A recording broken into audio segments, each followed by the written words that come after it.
it's finally over. That took forever. Let's get out of here.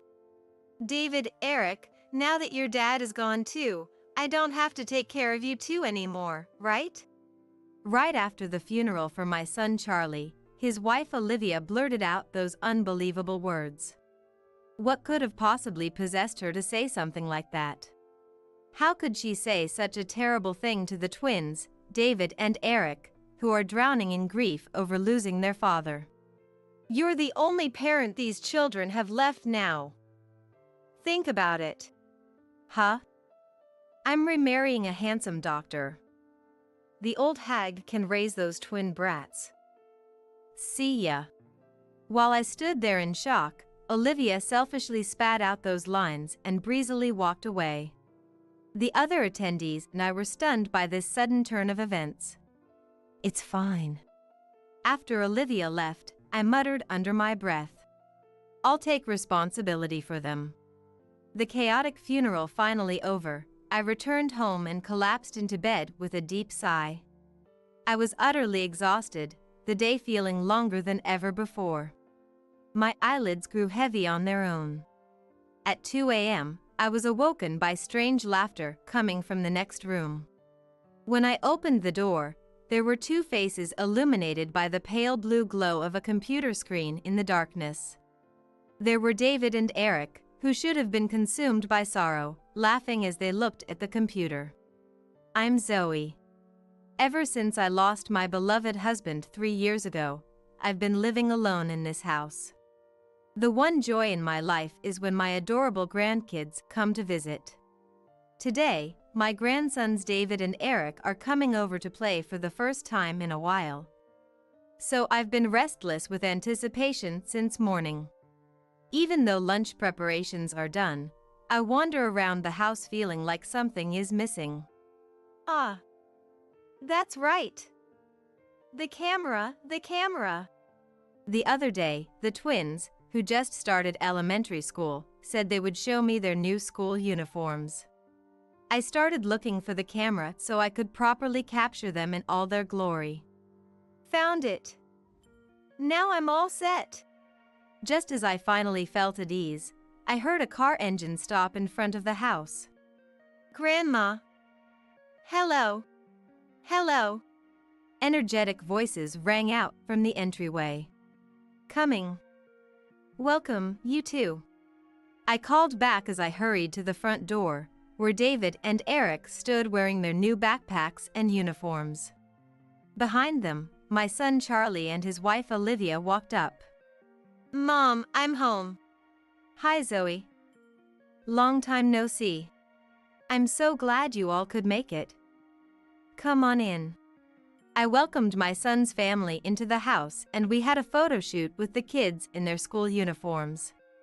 The sight of my grandchildren wearing backpacks slightly too big for their small frames was absolutely adorable. It was hard to tell if they were wearing the backpacks or if the backpacks were wearing them. Grandma, guess what?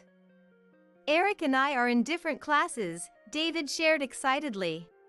Yeah, I have a male teacher and David has a female teacher. Eric chimed in. That's right, my grandchildren are twins. When my only son Charlie married Olivia 8 years ago, they surprised us all by having twins not long after. I remember being overjoyed at the thought of gaining 2 grandchildren at once. However, I have to admit I was quite shocked when Charlie announced he was marrying Olivia. Charlie had always been a gentle, serious boy who kept to himself throughout his school years. So I never imagined he'd choose such a strikingly beautiful and confident woman as his bride. Thanks to their stunning parents, David and Eric have grown into quite the handsome young lads themselves. They might just be what you'd call beautiful boys. Olivia, eager to capitalize on their good looks, was determined to get the boys into the entertainment industry, signing them up for dance classes and dragging them to auditions. When they first started kindergarten, David and Eric were too young to understand and simply went along with whatever Olivia had planned for them.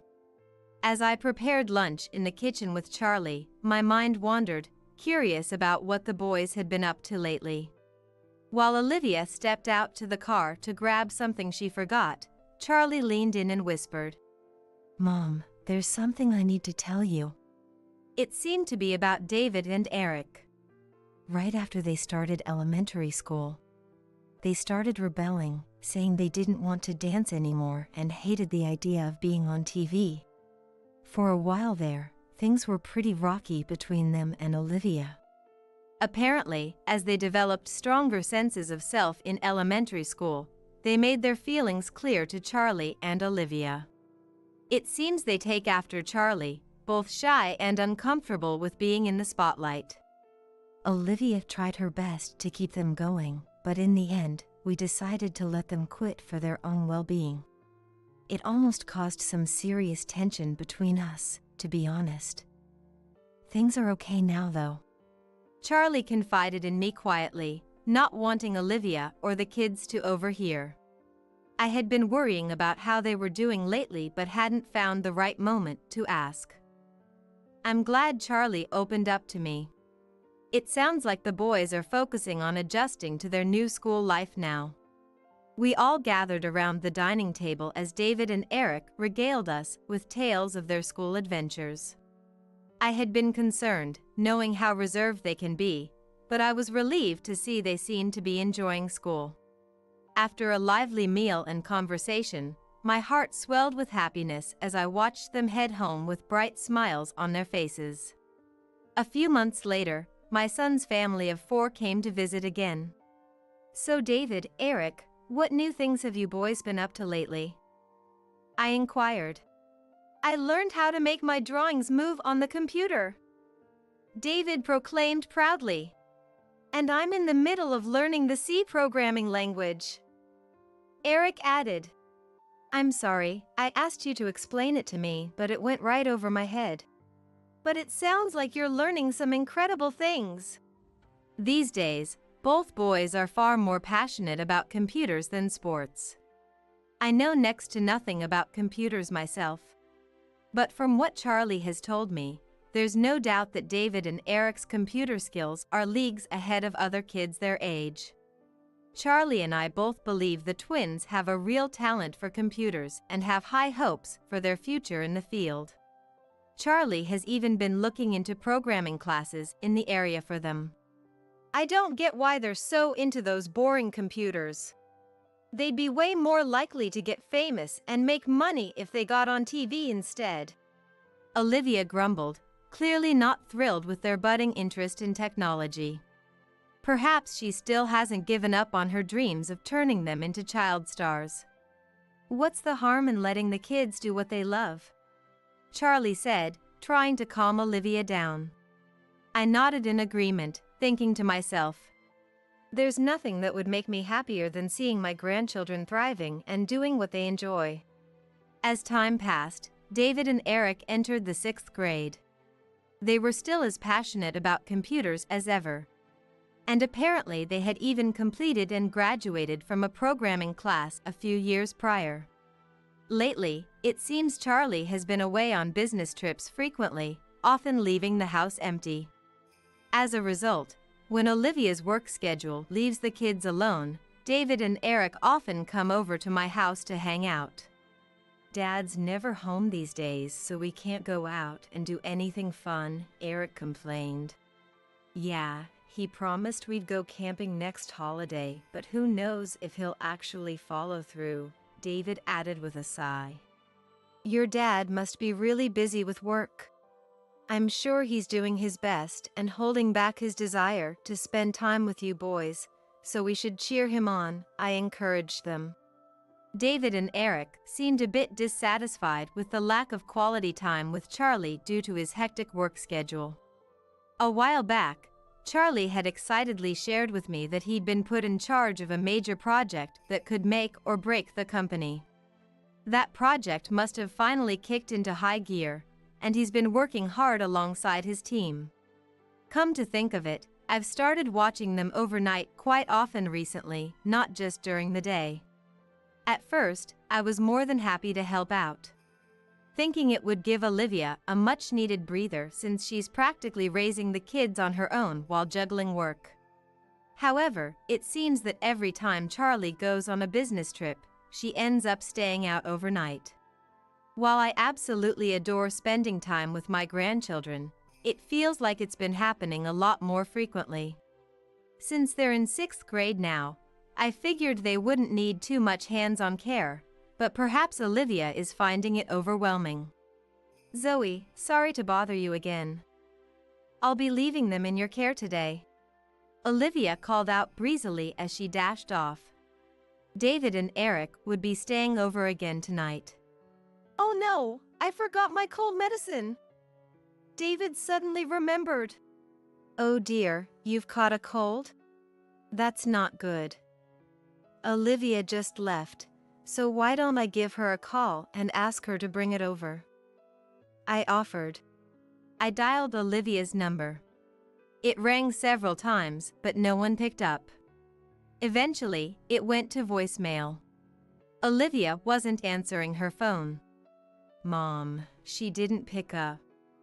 What should we do about the medicine?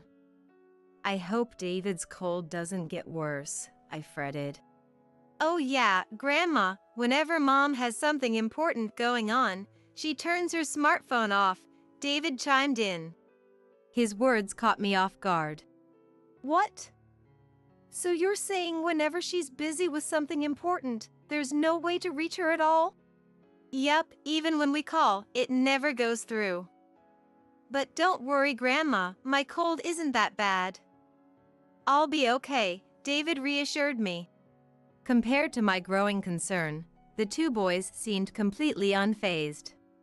Even if Olivia has something important going on, what would she do if there was an emergency with the kids? So far, nothing serious has happened and the children are safe, but this is starting to feel like child neglect. I felt sorry for both David and Eric, knowing their mom wasn't giving them the attention they needed, and spent the day with an unsettled feeling in my gut. The next evening, when Olivia came to pick them up, I decided to ask her about it. Olivia, Eric forgot his medicine, so I tried calling you shortly after you left. Was it difficult for you to answer the phone? Oh, right, sorry about that. I had my phone turned off. Didn't the kids tell you? She replied nonchalantly, as if it were perfectly normal. Ah, I see. But don't you think it might be better to keep your phone on in case something happens and we need to reach you? I was taken aback by Olivia's attitude and couldn't bring myself to say anything more. After that, David and Eric stayed over a few more times. While I was watching them, I tried calling Olivia's smartphone several times for various reasons, but as expected, she never picked up. Then one afternoon, I received a call on my smartphone from an unknown number. It wasn't a number I recognized. I hesitantly answered the call and heard a man's frantic voice on the other end. Hello, is this Charlie's mom? I'm Charlie's coworker. I'm sorry for the sudden call. Please try to stay calm and listen. Charlie is in the hospital right now. It took me a moment to process the words I was hearing. A wave of anxiety washed over me. I got the hospital's location from Charlie's coworker and quickly called a taxi. On the way there, I couldn't settle my nerves, worried sick about Charlie's condition. What could have happened for Charlie to end up in the hospital? Was he going to be okay? That's right, I wonder if Olivia knows anything. I decided to try giving her a call first. Despite my desperate wish for her to pick up, the phone just kept ringing and ringing. Once again, she didn't answer. What on earth was she doing that she couldn't be reached even at a time like this? I called over and over, praying she would pick up, but the result was always the same. The entire way to the hospital, I kept trying to get in touch with her, but she never answered her phone. When I arrived at the hospital, Charlie's coworker greeted me with tears in his eyes and filled me in on the situation. Apparently, He had suddenly collapsed at work and was rushed to the hospital by ambulance. They gave him the necessary treatment, but his condition was poor and he still hadn't regained consciousness. I tried calling his wife, but no matter how many times I called, she just wouldn't pick up. That's why I contacted you, his mom, instead. Thank you so much for coming right away. So Olivia didn't answer her phone after all.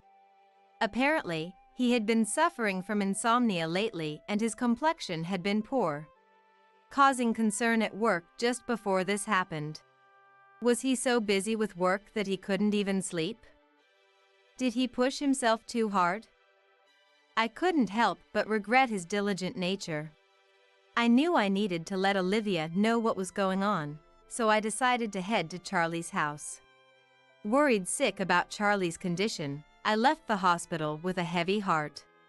When I arrived at Charlie's house, David and Eric were there alone, having just returned from school. Grandma, what's going on? Oh, you're home.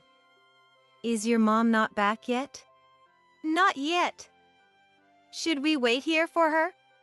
I agonized over what to tell David and Eric about him. Was it really my place to say something? I decided to wait until Olivia got home so we could explain the situation to the three of them together. After a while, she returned. Olivia, did you check your smartphone? I called you so many times. Olivia rummaged through her purse and pulled out her smartphone. Zoe, what's with the sudden visit? Oh, you're right. I do have a bunch of missed calls. Did something happen? Despite feeling irritated by Olivia's attitude, I took a deep breath and spoke. Olivia, David, Eric, listen calmly. Charlie collapsed at work today and is in the hospital now. The doctors did everything they could for him, but it seems he still hasn't regained consciousness. Shocked by the sudden news, David and Eric froze, their faces etched with disbelief. Olivia, on the other hand, simply let out a surprised what, but her expression remained unchanged as she fiddled with her smartphone. I had expected her to be more shocked and worried, so her reaction caught me off guard. My confusion was completely lost on her, who was absorbed in her smartphone. And so, the days passed by one. Our wish for Charlie to wake up went unanswered as he remained unconscious. The doctor informed us that there was no prospect of him regaining consciousness, and we had to brace ourselves for the inevitable. A few days later, Charlie's funeral was held. David and Eric kept their heads down, not saying a word as tears streamed down their faces. They may be mature for their age, but they're still only in 6th grade. Having lost their beloved dad, they must be in the depths of despair. All I could do was stay by their side and rub their backs in comfort. Olivia, not seeming to care about her grieving children, sat there looking bored and greeting the attendees with a curt, indifferent demeanor. Charlie's co-workers, subordinates, and even his bosses turned out in droves for the funeral. Every single one of them mourned his passing, their faces etched with deep regret and tears flowing freely. Seeing firsthand just how important my son had been to his company, my heart swelled with emotion. But something doesn't add up. I overheard some of Charlie's co-workers talking as they left the funeral yesterday, and the content of their conversation is bothering me. The project had finally gotten off the ground and things were settling down, so why did he have to pass away so suddenly? He hadn't been working overtime lately, but his face looked so haggard. He mentioned he couldn't sleep. I wonder what was weighing on his mind. This conversation left a lasting impression on me and has been swirling around in my head ever since. I had thought that Charlie's busy workload had taken its toll on him, leading to this. But his co-workers didn't mention anything like that at all. In fact, it seems like work had settled down, and they were worried about how he had been doing lately. If he was struggling with something to the point of insomnia, could there have been a reason other than work? With those questions lingering in my mind, we reached the end of the funeral. Phew, it's finally over. That took forever. Let's get out of here. David, Eric, now that your dad is gone too, I don't have to take care of you brats anymore, right? Olivia said with a sneer as soon as the funeral ended. I don't think those are the kind of words a mother should be saying to her children with that expression. What could have possessed her to say such a thing? I can't fathom how she could say that to David and Eric, who are in the midst of deep grief over losing their dad. Thinking there must be some mistake, I asked for clarification. Olivia, what do you mean by that all of a sudden? If these kids are around, they'll just get in my way. I don't need them. How can you say that? You're the only parent these children have left now. Think about it. I tried my best to calm Olivia down, thinking she must be out of her mind with grief. There's nothing to think about. This couldn't be more perfect. Now I can live with my boyfriend. Boyfriend? What boyfriend, Olivia? I'm remarrying a handsome doctor. The old hag can raise those twin brats. See ya. While I stood there in shock, Olivia selfishly spat out those lines and breezily walked away.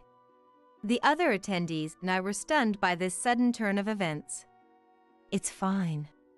After Olivia left, I muttered under my breath.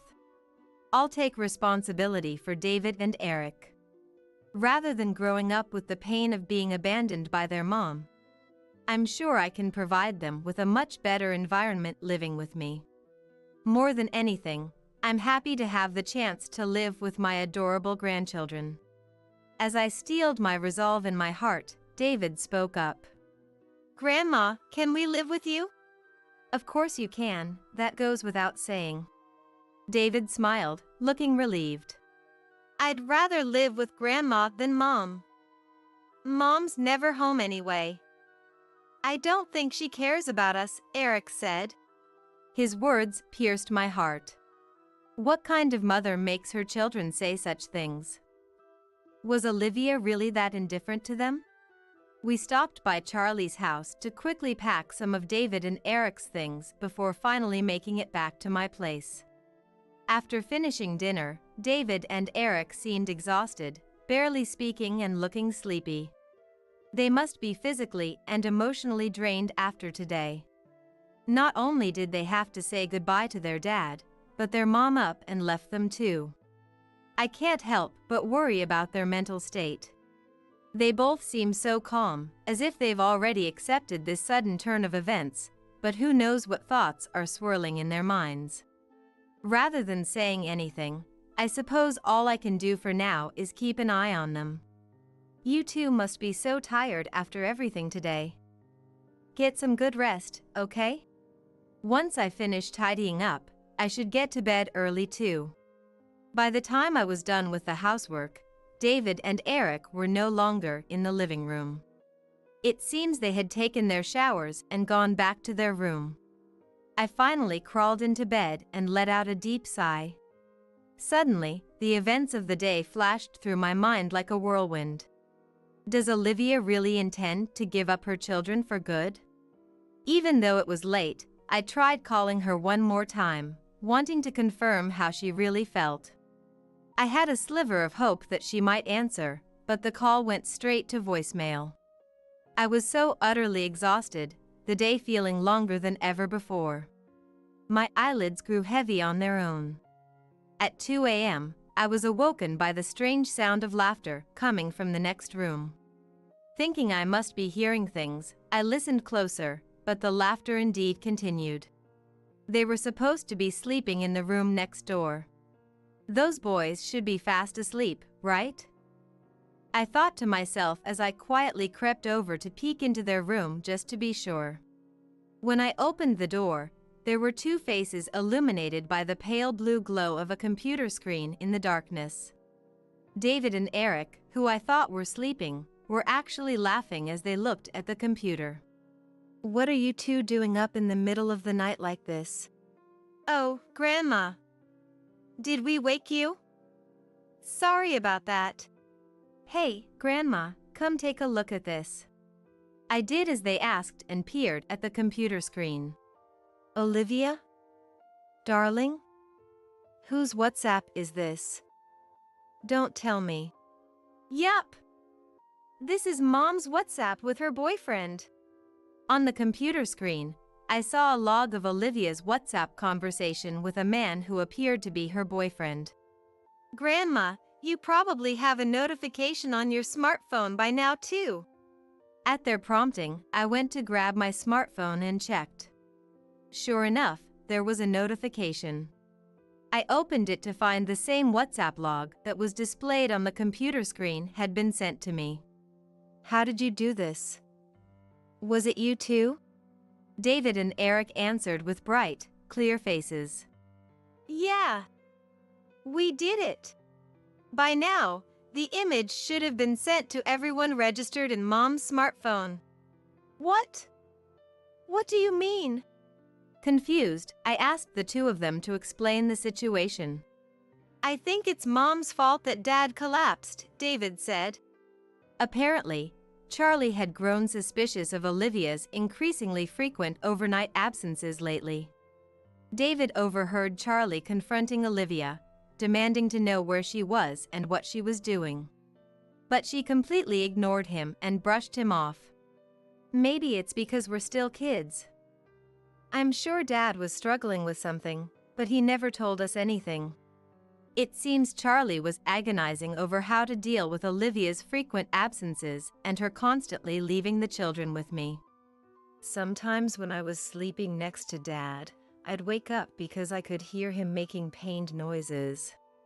Maybe he was feeling so crushed, he couldn't even sleep, Eric shared. Call it a child's intuition, but they had noticed their dad was under a lot of stress and not getting enough sleep. But you know, our uncles and aunts were saying it was because he was so busy with work. It's totally Mom's fault though, David said, looking frustrated. I couldn't say it was Mom's fault at the funeral because no one would believe a kid, but... So after the funeral, I decided to show everyone the evidence by programming Mom's smartphone. They figured even if they tried to tell the adults that their dad had collapsed, no one would believe them. And Olivia would certainly stop them if they tried to speak the truth. I was surprised they would expose her like this, no matter how good they were with computers. The two of them spoke with such bright, clear faces, I couldn't help but be impressed.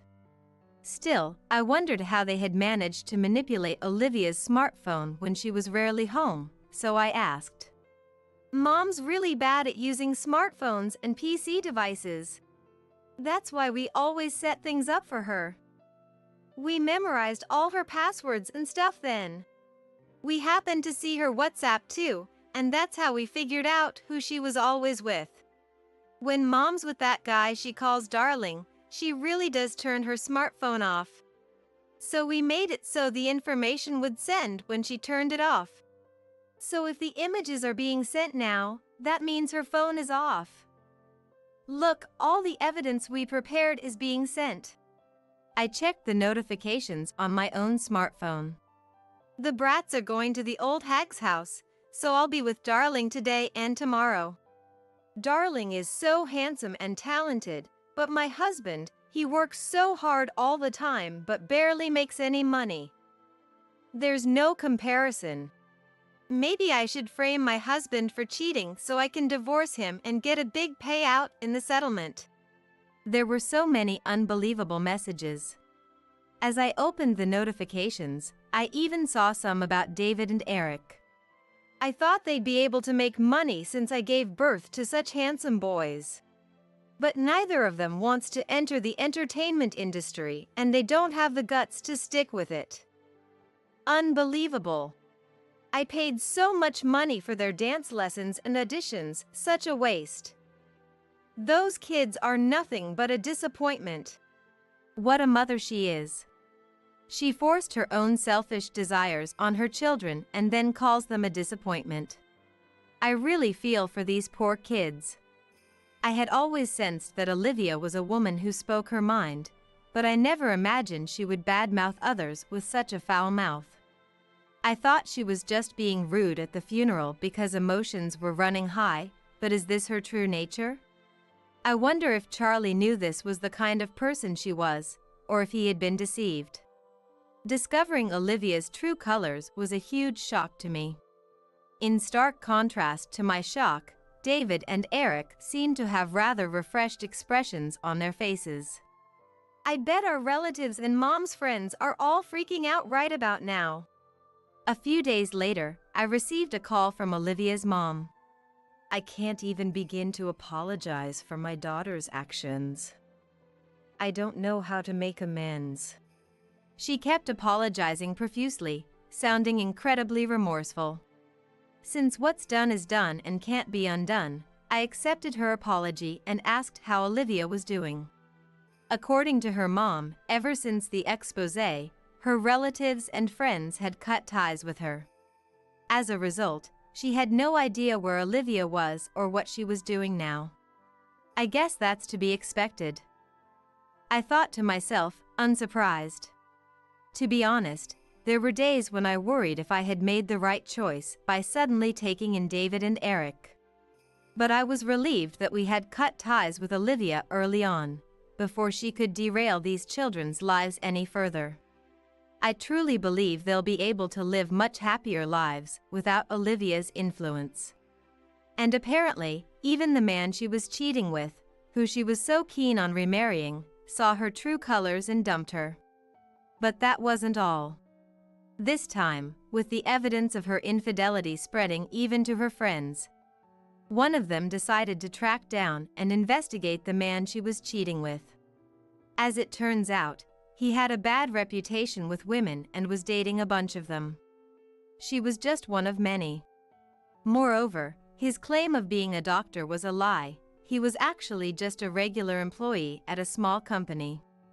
It seems he's in big trouble now that people around him have caught wind of his numerous misdeeds.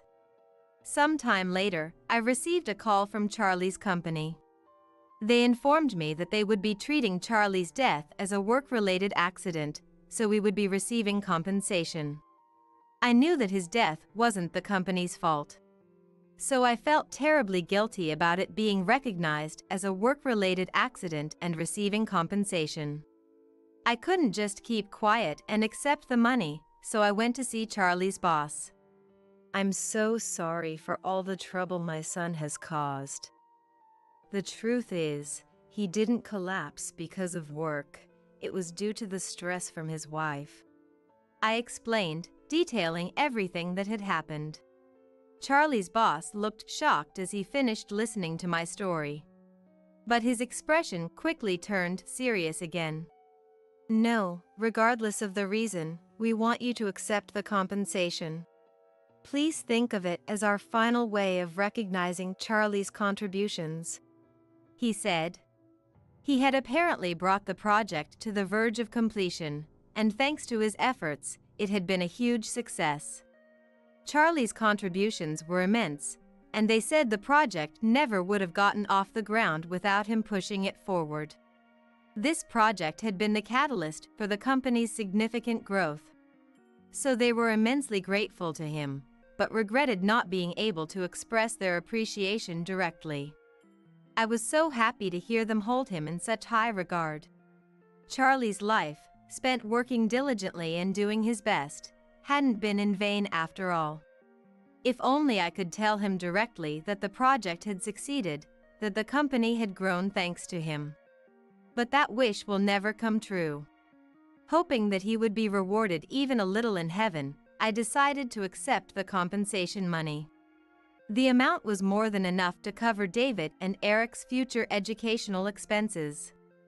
Just as Charlie had said when he was alive, I want the two of them to grow up doing what they love, without any restraints. Someday, they'll both have dreams of their own. I don't want them to give up on their dreams just because they're living with me and don't have their parents around. I decided to carefully save this money so that when the time comes, I can give them plenty of options to choose from. With a renewed determination to raise these two to become people who can contribute to society, just like Charlie, I made up my mind. From now on, the three of us will live happily together, keeping him in our thoughts. Making terrible food when the family's all gathered? Come on! After just one bite of the meal, Osborne flipped his plate and the food onto the table, filling the room with his angry shout. All the relatives gathered looked shocked, staring in Osborne's direction. None of them had ever seen someone throw food on the floor like that. They must all be feeling the same way. Hey, what are you doing? It's your fault for making such awful food. Calling yourself a housewife and then making this kind of slop when it matters. Who could eat this? Osborne snickered through his nose. I looked at him with pity. I didn't make it, though. What? Osborne froze, making a foolish sound. Now's my chance, the perfect opportunity. The chance for me, who's been oppressed till now, to fight back. I took a deep breath and calmed myself.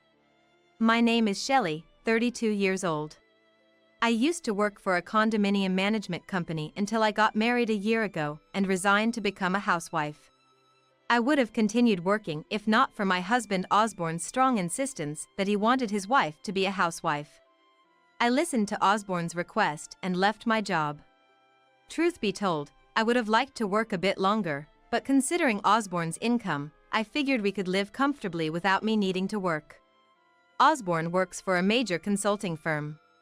We met through work originally, and as we saw each other more because of our shared responsibilities, we became a couple and eventually got married. Osborne had been hopping from one consulting firm to another right after graduating from college, so he was skilled and had a way with words. During our work together, I was impressed by his professionalism and made the first move. I never thought a man like him would be interested in someone as average as me in both looks and abilities, but to my surprise, he reciprocated my feelings. I was so happy that I couldn't stop bragging to my friends about our relationship. My friends seemed fed up, but I was convinced that this was the peak of my happiness. When we decided to get married after a little over a year of dating, I was completely over the moon, unaware of the troubles that lay ahead. You know, I'm busy with work on weekdays, so I'll only be home on weekends. Please keep that in mind. The night we filed our marriage registration at the city office, Osborne casually mentioned it while watching TV in the living room. I was taken aback by his words, thinking we were about to start a happy married life. What? What do you mean? I mean, I'll only be coming home on weekends. Keeps the romance alive, don't you think? Well, yeah, but... What, you got a problem with that? No, not at all. Honestly, I was taken aback by his sudden announcement. A weekend marriage, isn't that unusual? It's strange to decide such an important thing all by oneself. If he really wanted a weekend marriage, he should have mentioned it before we got married. Why declare it suddenly on the day we register our marriage? Sure, seeing each other less might keep the excitement alive. But isn't it natural to want to be with the one you love all the time? I was more downhearted than I expected, having my expectations for our newlywed life dashed like that. Whether Osborne felt sorry for me or was trying to cheer me up, I couldn't tell, but he was unusually kind to me that day. That night, we consummated our marriage for the first time, temporarily pushing the thought of a weekend marriage out of my mind. Maybe it was a win for Osborne's strategy. Looking back, Osborne's declaration was just the beginning.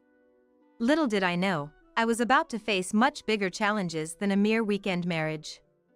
2 months into our marriage, Osborne only came home on weekends, as he had declared. As a housewife, I wanted to cook dinner for my husband who'd come home tired every day, but my enthusiasm quickly waned. Sometimes when he came home on the weekends, he'd eat out instead. So, Osborne hardly ever ate what I cooked. I had been hinting for a while. Can't we stop this weekend marriage thing? Huh? You're just a housewife. Are you really going against what I say? But Osborne would override my opinion as if he were the most important person in the house. Sure, I'm a housewife, but that's because Osborne wanted it that way. I realized that Osborne had me quit my job so he could have his way at home, making me economically dependent on him and unable to go against his commands. That must have been Osborne's goal all along. Lying in bed at night, frustration overflowed. How did things end up like this? All I wanted was a happy marriage. But it's too late for regrets now. All I can do is wait patiently for Osborne to change his mind. I felt like I was thrown into a tunnel without an exit, filled with anxiety. When our marriage hit the 3-month mark, Osborne started coming home only occasionally, even on weekends. This wasn't what we agreed upon. With us barely seeing each other, what's the point of being married? Can we talk about our life together again? I gathered my courage to ask him again on a Friday night. Osborne reeked of alcohol, as if he'd been out drinking after work. At the same time, I detected a sweet fragrance, like that of Venus. It struck me. No, it couldn't be. I've told you over and over. I'm not changing my stance now. Even drunk, Osborne was as adamant as ever in his position. But this isn't what we promised initially. You said we'd spend weekends together. And now? You're not even home on weekends. I never agreed to this. Osborne's face turned red with anger when I said this. I realized I had made him upset. How many times do I have to say it? I won't budge. Why do you always have to complain? Maybe it's time you understood your place. Osborne's attitude, so different from before we were married, not valuing me at all, made me go from angry to just sad. Why did Osborne even marry me? Unable to bear it, I quickly retreated to my room. When I heard Osborne getting into the bath, I crept out of my room and sneaked into his. I didn't want to do this, but I couldn't stand being at a disadvantage anymore. I frantically searched his room for any evidence. Months went by, and our situation remained almost like a separation. I stopped saying anything to Osborne, who hardly ever came home. Something else was on my mind now, so I decided to live quietly for the time being. Then, one day, I received a call on my mobile phone. The caller was mother-in-law, Marjorie. I haven't seen Marjorie since we met for marriage introductions. I picked up the phone, wondering what she wanted. Hello? Shelley, it's me. Marjorie, hi. What's up? It sounded like Marjorie was in a supermarket, with the bustling noise coming through the phone. New Year's is coming up. You'll be coming to our place, right? All the relatives will be gathering, and we'd love for you to join us. Oh, you're talking about New Year's. Yes, I'd love to come. More importantly, Marjorie. I wondered if Marjorie knew something about Osborne and decided to probe. Have you spoken to Osborne recently? Osborne? Oh yes, we've talked several times. I've been reaching out because I'm concerned about him now that he's finally married. He says his married life is going well. What? I was puzzled by Marjorie's statement. Married life is going well? Was that something Osborne told Marjorie? How could our weekend marriage be considered going well? Then it hit me. Osborne must be deliberately lying to Marjorie, making it seem like our marriage is all smooth sailing. Marjorie, being the caring yet overprotective type, adored her son. I could tell from our first meeting and the way she talked about him. No offense, but I think everything Osborne has told you might be a lie. To be honest. I explained to Marjorie that Osborne had declared from the beginning of our marriage that he would only come home on weekends, and recently, even those days have become less frequent. What are you talking about, Shelley? Osborne would never do such a thing. How dare you try to deceive me with lies? Who do you think you are? Marjorie was furious, raising her voice over the phone. I sighed, thinking, as expected. She only believes Osborne's words. She wouldn't doubt that Osborne could be lying. If anyone speaks ill of Osborne, even if it's his wife, she'd go all out against them. That's her way. I'm not lying. If you're concerned, I can record what goes on in the house for a month and show you. Frustrated at being made out to be the villain despite suffering because of Osborne, I snapped back at Marjorie with my suggestion, but she utterly dismissed it. There's no need for such an embarrassing act. You're the worst kind of daughter-in-law. And with that, she hung up the phone. I had a feeling it might come to this. My father-in-law is a man of few words, so I can't tell what he thinks of me, but Marjorie probably just sees me as a convenient wife for Osborne. Knowing this made me feel weary of continuing this charade of a marriage with Osborne.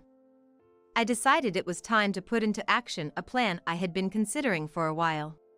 The day arrived when Osborne's family was gathering at their home for the new year. Unsure of what would happen, I was determined to do whatever I could. I was quietly fired up inside. As the new year dawned, I went with Osborne to his parents' house as planned. Before leaving, I made a crucial call to someone. Man, going to the family home is such a drag. Osborne got ready and left the house reluctantly. Upon arriving at his parents' house, we were greeted by Osborne's parents, aunts, uncles, and cousins. A woman, who seemed to be a housekeeper, was preparing food in the kitchen. She wore glasses and a mask, and understandably, she didn't join our conversations, focusing on her work instead. With so many people around, it was hard to keep track of everyone. Oh, Shelley, welcome. Marjorie, still probably distrusting me after our phone call, greeted me without a hint of warmth in her eyes, despite her welcoming words. Forcing a smile, I lifted my stiff cheeks. Happy New Year! And managed to put on a smile. After that, Marjorie and I barely spoke as the meal preparations went on. I helped in the kitchen as well. My father-in-law remained his usual silent self, sitting on the sofa and reading the newspaper. Once the meal was ready and I had finished serving, everyone began to eat. I noticed Osborne picking up a dish of stew. And just as I was about to reach for some rice, feeling hungry, he exclaimed, Making terrible food when the family's all gathered? Come on! The sound of porcelain hitting the floor made everyone's shoulders jerk. Osborne, having flipped his plate and the meal onto the table after just one bite, filled the room with his angry voice. All the gathered relatives looked at him in shock. Never having seen someone throw food on the floor like this before. They must all be feeling the same way. Hey, what are you doing? It's your fault for making such awful food. Calling yourself a housewife and then making this kind of slop when it matters. Who could eat this? Osborne snorted through his nose. I looked at him with pity. I didn't make it, though. What? Osborne froze, making a foolish sound. Now's my chance. This is the perfect opportunity.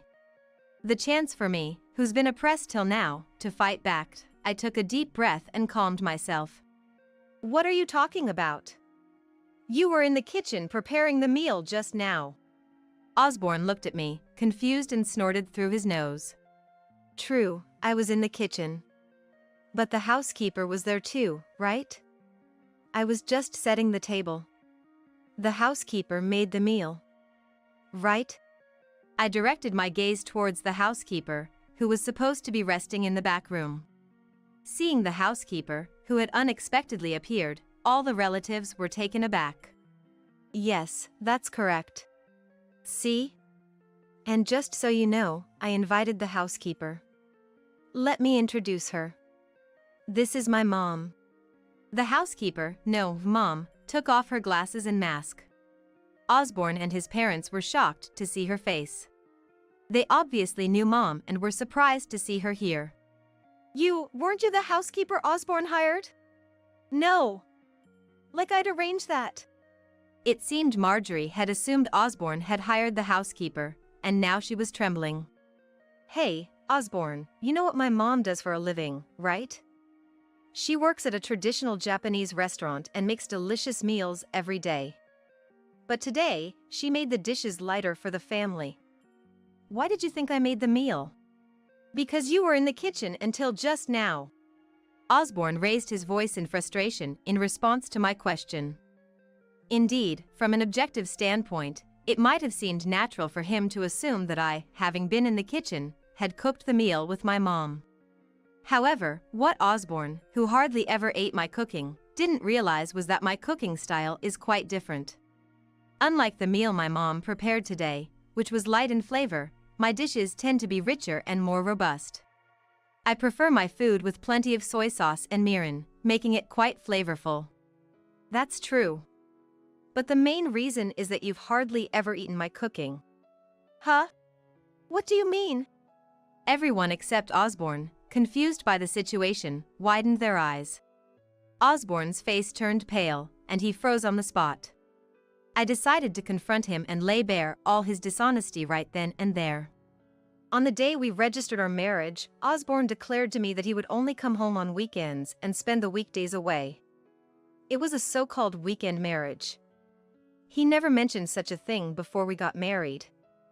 I was shocked. I couldn't agree to it, but whenever I tried to object or discuss it, he would just insist that as a housewife, I had no right to oppose him, and he never listened to my opinions. The relatives were visibly shocked as the truth about our marriage came to light, Marjorie, in particular. That can't be true. Are you still saying that? Osborne has always told me that he and you are living happily together. Don't say such embarrassing things in front of the relatives. Watching Marjorie staunchly defend her son, taking his side to the point of making fierce accusations, I sighed. It was almost time. Time to reveal that secret. Just as I was bracing myself, clenching my fists, a voice came from the entrance. Osborne? Are you here? The voice of an unfamiliar woman caused all the relatives to startle. As one of the relatives exclaimed in confusion, the door swung open, and a young woman peeked in. Dressed in a short skirt, sporting bright red nails, and with glossy hair, she looked to be in her 20s. After scanning the room full of people, she widened her eyes in surprise. Huh? She uttered, sounding confused. Osborne? What's going on here? She called out to Osborne in a sweet voice, looking around bewildered.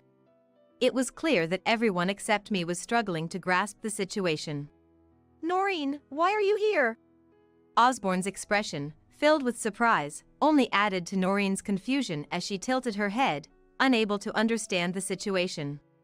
What do you mean, why? You're the one who called me here. You said you wanted to introduce me to your family because we're getting married. What? When did I say that? 2 weeks ago. When Noreen showed the message exchange on her phone, Osborne was taken aback. I never sent this. Then who did? As they argued fiercely, I stepped forward to clarify. Nice to meet you, I'm Osborne's wife. I'm the one who invited you here today. Sorry, Osborne, but I sent the message without your knowledge. What? Both of them were dumbfounded, their mouths agape. Indeed, I had been plotting to get back at Osborne since the day Marjorie invited me over for New Year's. 2 weeks ago, while Osborne was taking a bath late at night, I snuck out of the bedroom and grabbed his phone. It was clear from their frequent exchanges that Noreen was his affair partner. So, I decided to lure her here today, pretending to be Osborne, to catch them in the act. The relatives began to murmur among themselves after hearing our exchange. And Osborne's parents' faces turned pale. I had my suspicions. Why would Osborne start a life where he only comes home on weekends right after we got married? A weekend marriage means we barely see each other. What's the point of being married if that's the case? If he really loved me, he wouldn't want such a life. That's because I'm busy with work. I've told you this many times. Even after all this, Osborne was still trying to resist. In disbelief, I sighed heavily in exasperation. Work? Yes, I believed that at first. But then I started smelling perfume on you when you came home at night. I couldn't believe it, so I hired a detective to investigate. What? An investigation? Osborne trembled all over. I pulled out a report from a private detective from my bag and thrust it at both Osborne and Noreen. I had suspected Osborne's infidelity and had hired a detective a while back. Evidence of his cheating was quickly found, allowing me to gather a substantial amount of proof. You started dating 5 years ago when Noreen was just 15. You picked her up in town and started a relationship. Of course, you couldn't marry a child like Noreen. Plus, she's working in the nightlife industry now. I doubt your parents would approve. But you felt pressure from your parents to marry soon. So, you settled for a safe choice like me to stop them from nagging, all the while continuing your relationship with Noreen, planning to divorce me under the guise of being busy with work, and then marry her. That's the gist of it. I pieced together the information I learned from the detective's report and the message exchanges between Osborne and Noreen, exposing their deceit. What are you saying? Osborne would never. Marjorie tried to defend Osborne, but faced with the irrefutable evidence, she could no longer argue and her shoulders slumped in defeat. Osborne and the woman, Noreen, were trembling as they looked at each other. Eventually, Osborne broke the silence with an accusation. This is low. Using tactics like this to disgrace us, it's filthy. At his words, I felt a surge of anger so intense it felt like my veins might burst, and I shouted back. Low? What are you talking about? The only low thing here is you, disappearing right after we got married. Approaching me while having someone else, using me, and then playing the victim? You were just waiting for me to get fed up and initiate a divorce, weren't you? Well, sorry to disappoint. We will get divorced, but you'll be paying me a fair settlement in court. And you too, Noreen. I glared at Osborne and Noreen with the most intimidating look I had ever mustered. Why me? I don't have any money. Please, forgive me. I was wrong. But please, not the settlement in court. Ignoring their pleas, I glared at them once more. Just get out of here, now. And yelled. At my scream, Osborne and Noreen finally scurried out of the house with yelps. I sincerely apologize for the disturbance, everyone. As I stepped back, sighs of relief were heard among the relatives.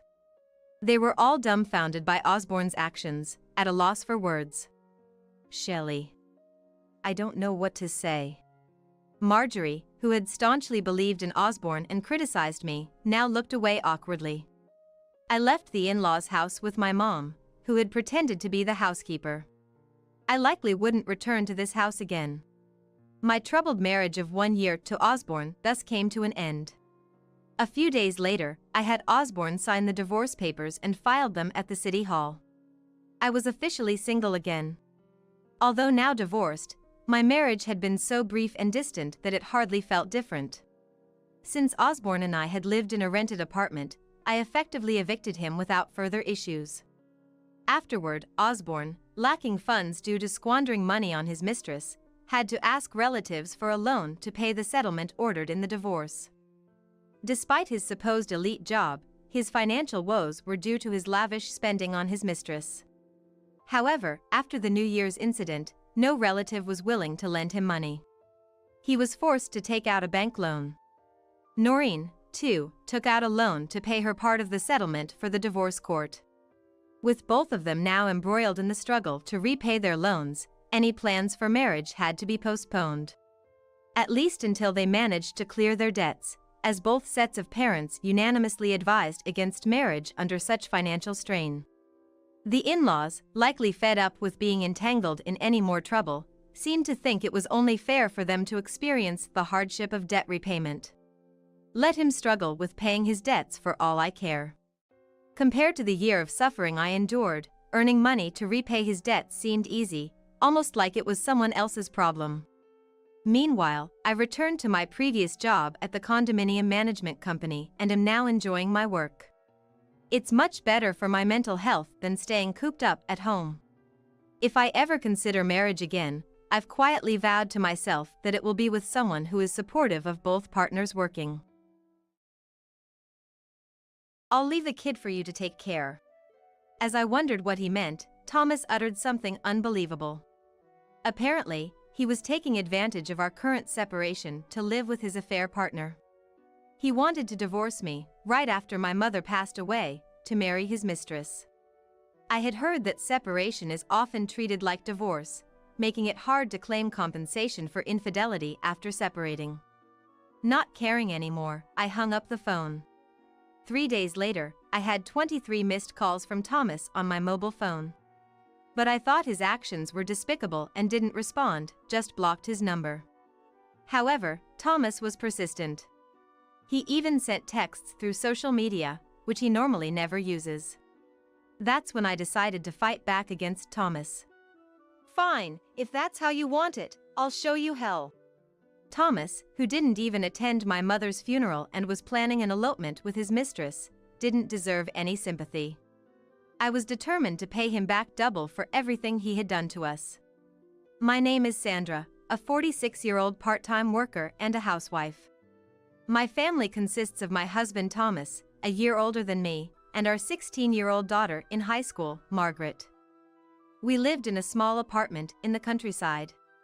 I got married when I was 23, but after discovering I was infertile, it took 5 years of fertility treatments to finally have our long-awaited daughter.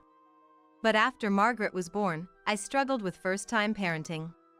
Gradually, I lost my peace of mind and left the company I worked for, temporarily becoming a full-time housewife.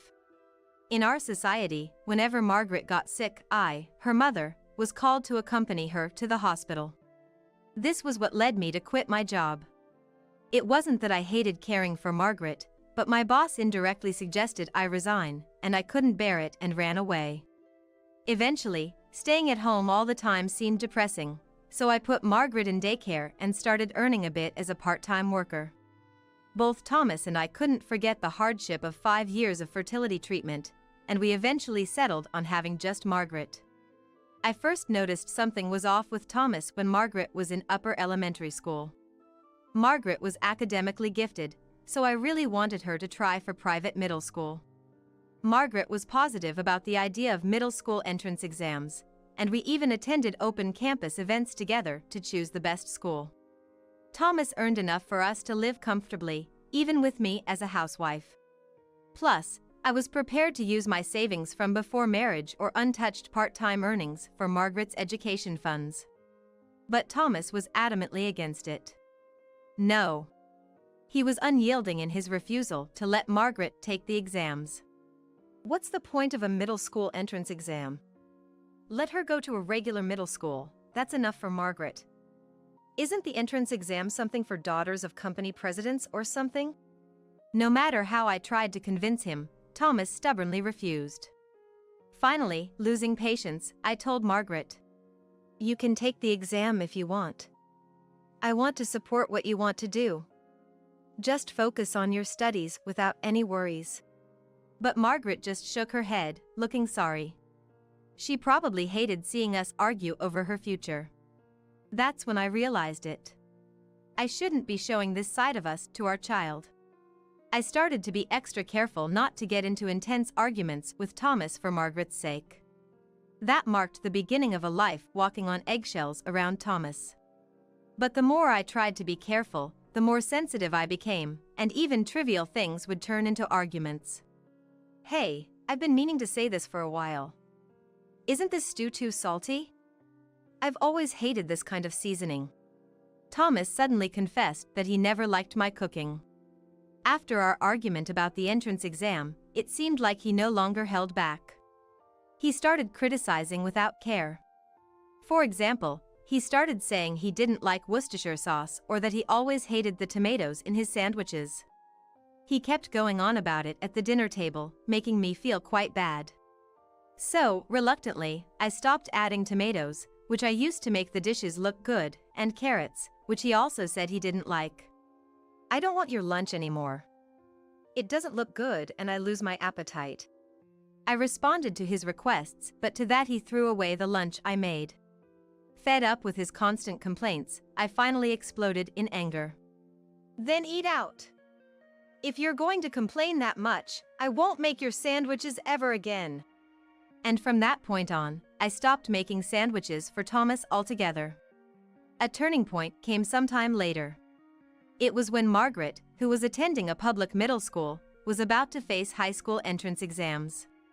Despite attending public school, she participated in an archery club outside of school and achieved a national competition placement. Margaret was also academically successful and skilled at piano, a hobby I had introduced to her. She always looked forward to her weekly lessons. She was an all-rounder, diligent, and even serving as the vice president of the student council. Although I had reluctantly made her give up on middle school entrance exams, I hoped this time she could attend the high school of her choice. When I asked about her preferred high school, she named a renowned private school within the state. I wasn't sure if I should say it, but I really want to go here. It's a prestigious school for archery, and I'll work hard for it. I nodded emphatically at Margaret's words.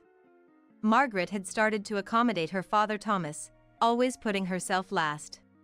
She would decline offers to buy books or clothes she wanted. It's okay. Even when I gave her these as birthday gifts, she looked apologetic. Seeing my child like this filled me, as a mother, with a sense of helplessness. That's why I wanted to make her bravely spoken dream a reality. I reassured her that we could afford it with my savings and education insurance. However, when I informed Thomas about Margaret's educational aspirations, predictably, he flatly refused. No way. Attending a private high school in the state means she can't commute from here. So, she'll need a dorm or an apartment, right? I won't allow it. It's a waste of money. His words infuriated me. Calling the education expenses for our only daughter a waste? I couldn't hold back. You opposed to her middle school exams too. Why do you always say such things? Doesn't she deserve to live her life the way she wants? But my words seemed to have no effect on Thomas. He sighed theatrically and exclaimed, No, private school and living alone as a high school student are a waste of money. If she doesn't go to a local public high school, I won't support you guys financially anymore. At that moment, I snapped. Fine, have it your way. But don't complain about whatever we decide to do. I'll figure it out, so you go ahead and apply to the high school you want. There's no need for you to compromise this time. Okay? Do as you wish. I encouraged Margaret again, but she looked worried. But she hesitated. Even so, I repeatedly reassured her. It's okay. And it seemed that Margaret had made up her mind. The following spring, Margaret successfully got into her first choice high school. Mom, I did it. Margaret returned from school with a beaming smile and shared the news. There's no parent who wouldn't be overjoyed at their child's successful high school entrance. I made a red velvet cake and praised her like crazy. Although there were tough times, she had done well. However, Thomas, not celebrating this achievement, said something awful. As promised, you take care of Margaret and yourself from now on. I won't contribute to the household expenses anymore. And just like that, he coldly stated his decision and stopped providing for the household expenses. Margaret would be moving into the high school dormitory soon.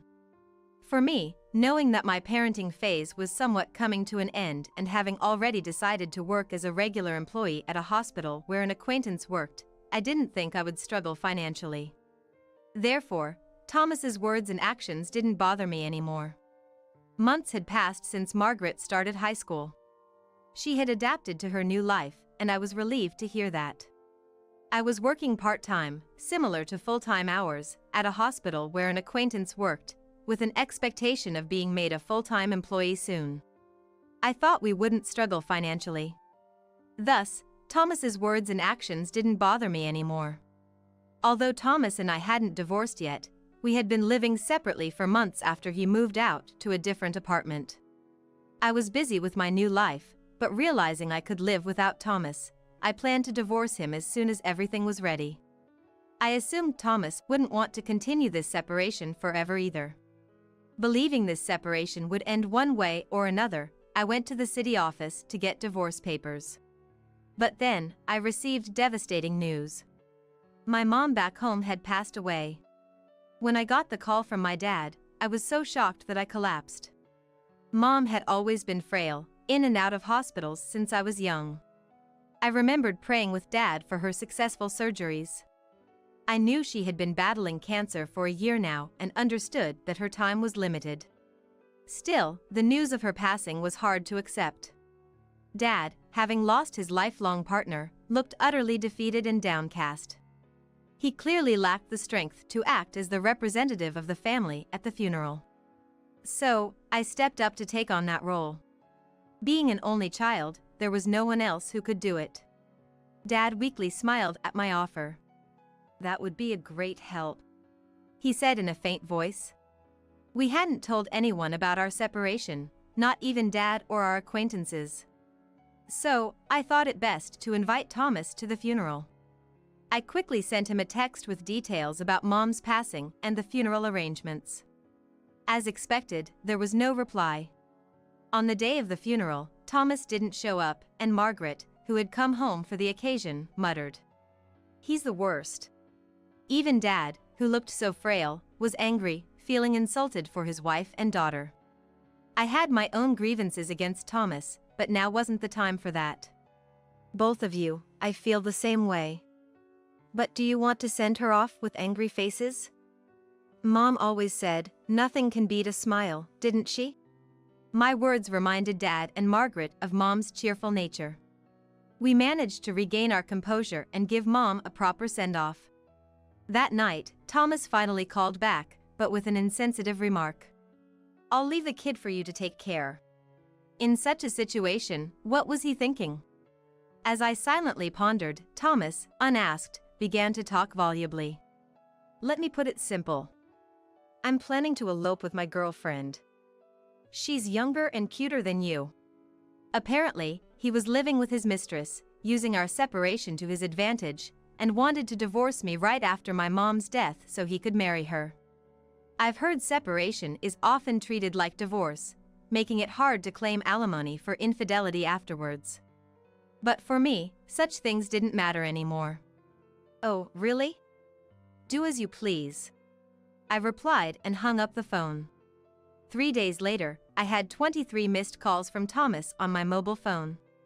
Thinking how despicable he was, I didn't respond and blocked his number. When he realized I wasn't going to answer the phone, he started sending apologies through social media.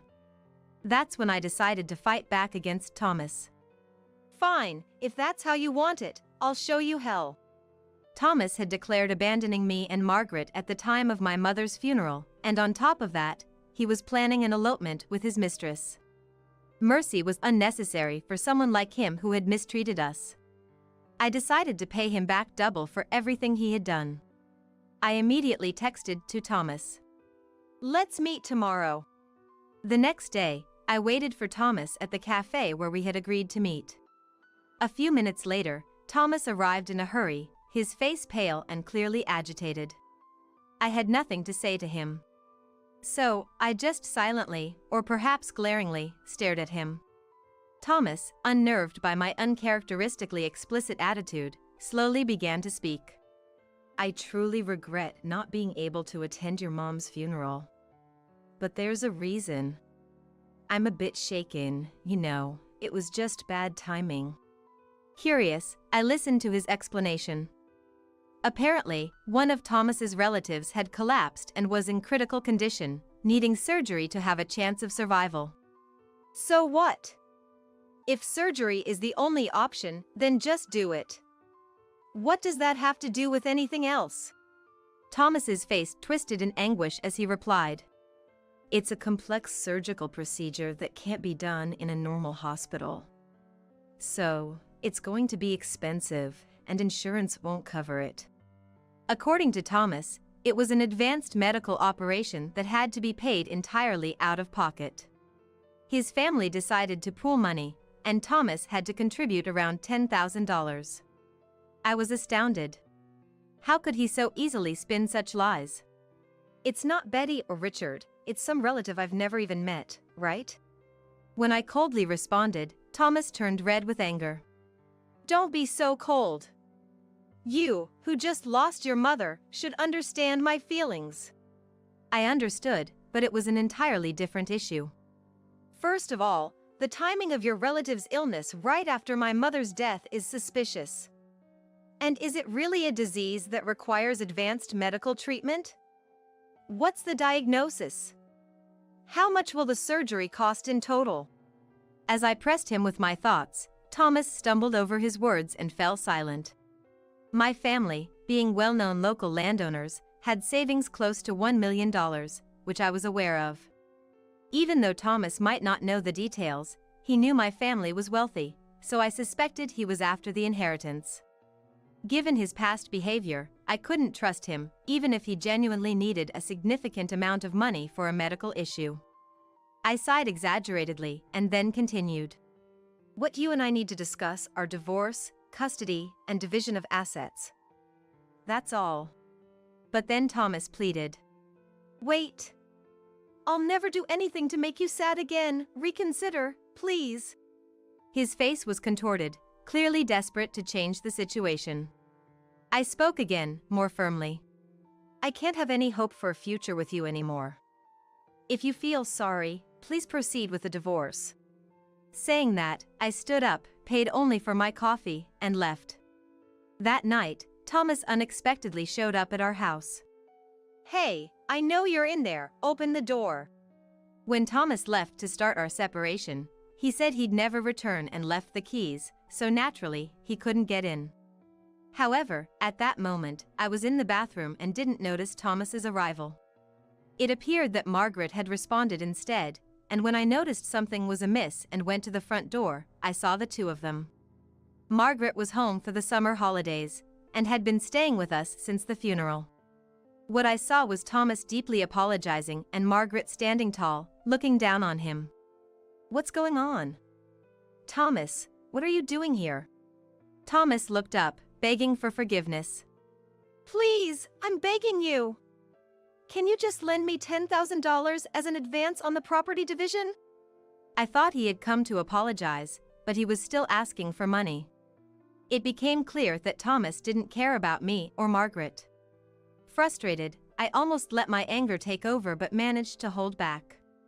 I wanted to yell and drive him away, but I knew running away wasn't an option anymore. For Margaret's sake, this separation needed to be resolved quickly.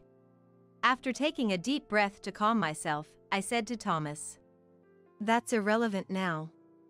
I already told you I wouldn't help you out with that. We handled my mother's funeral with my relatives, and you were not involved.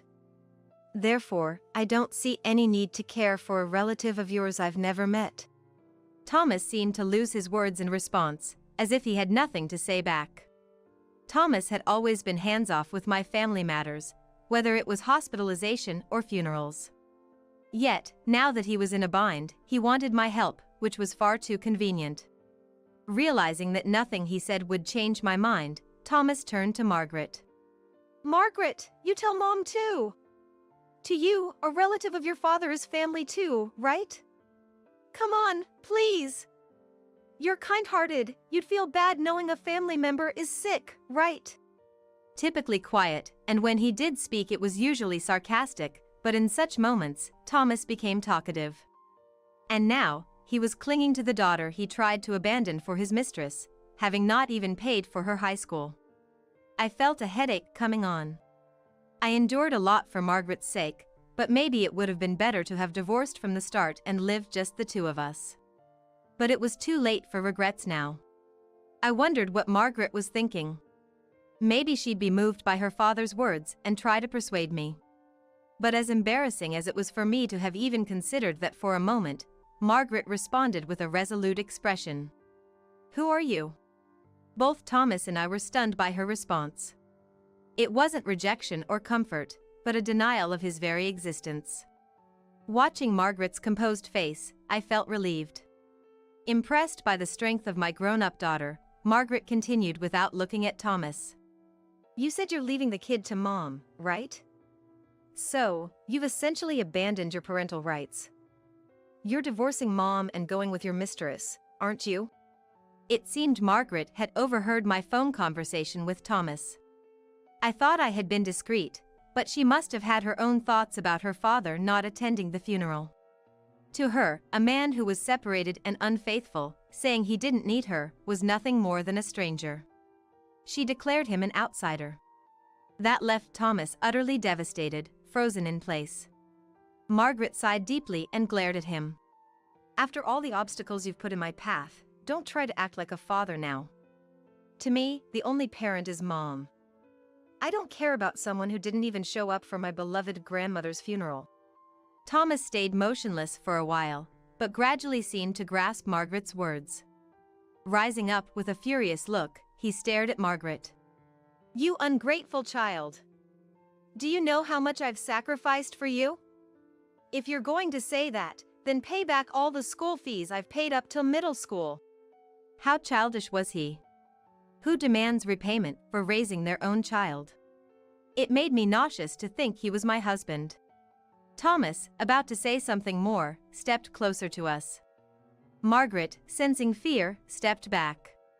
But just then, we heard the siren of a police car and saw it stop in front of the apartment. Thomas halted his advance and slowly turned around.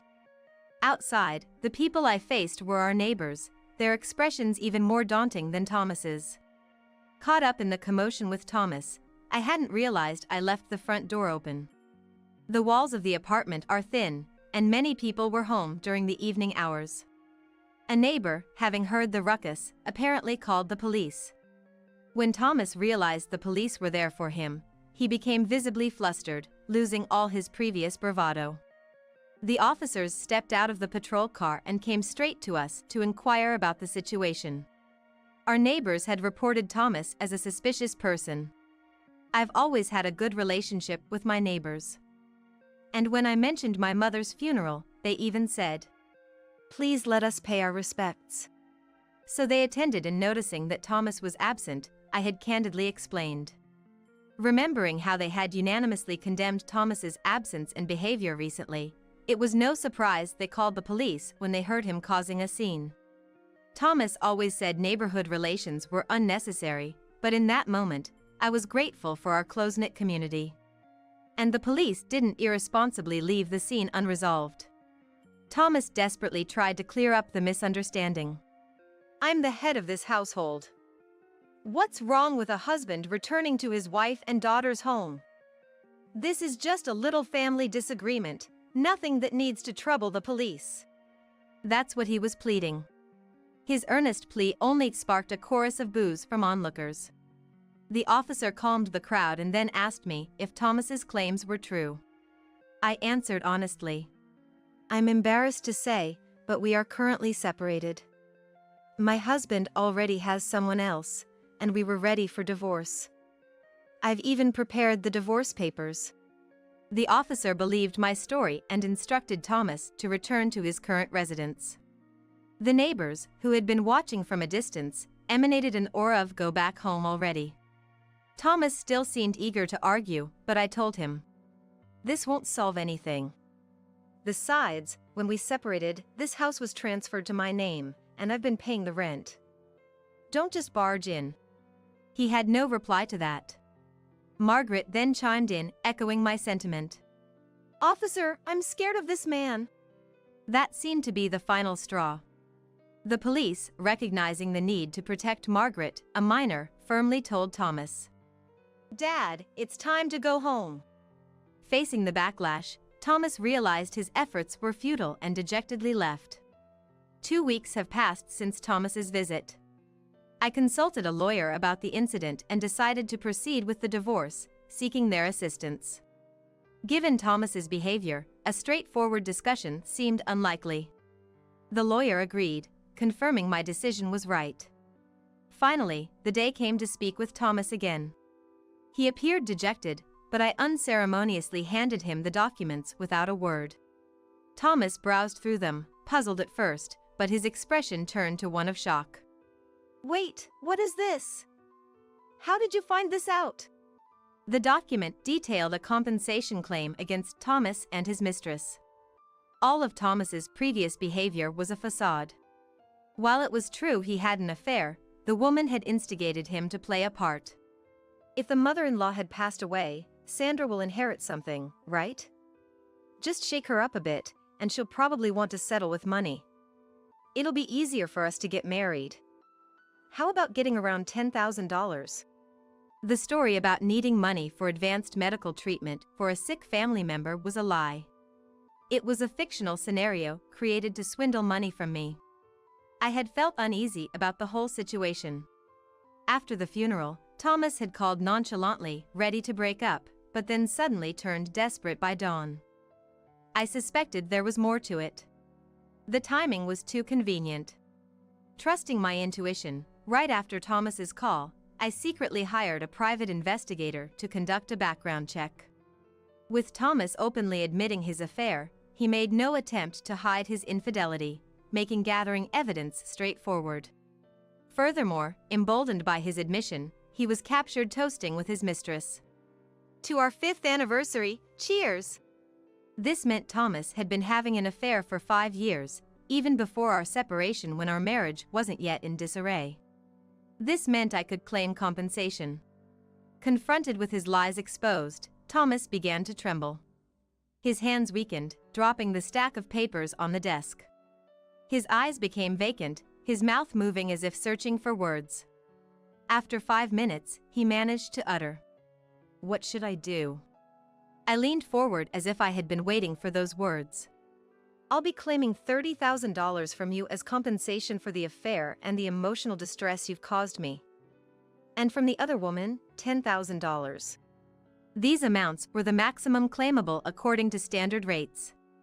Thomas panicked at the hefty sum. I can't pay that. I mean, if I do, it will ruin my life. His excuses were expected.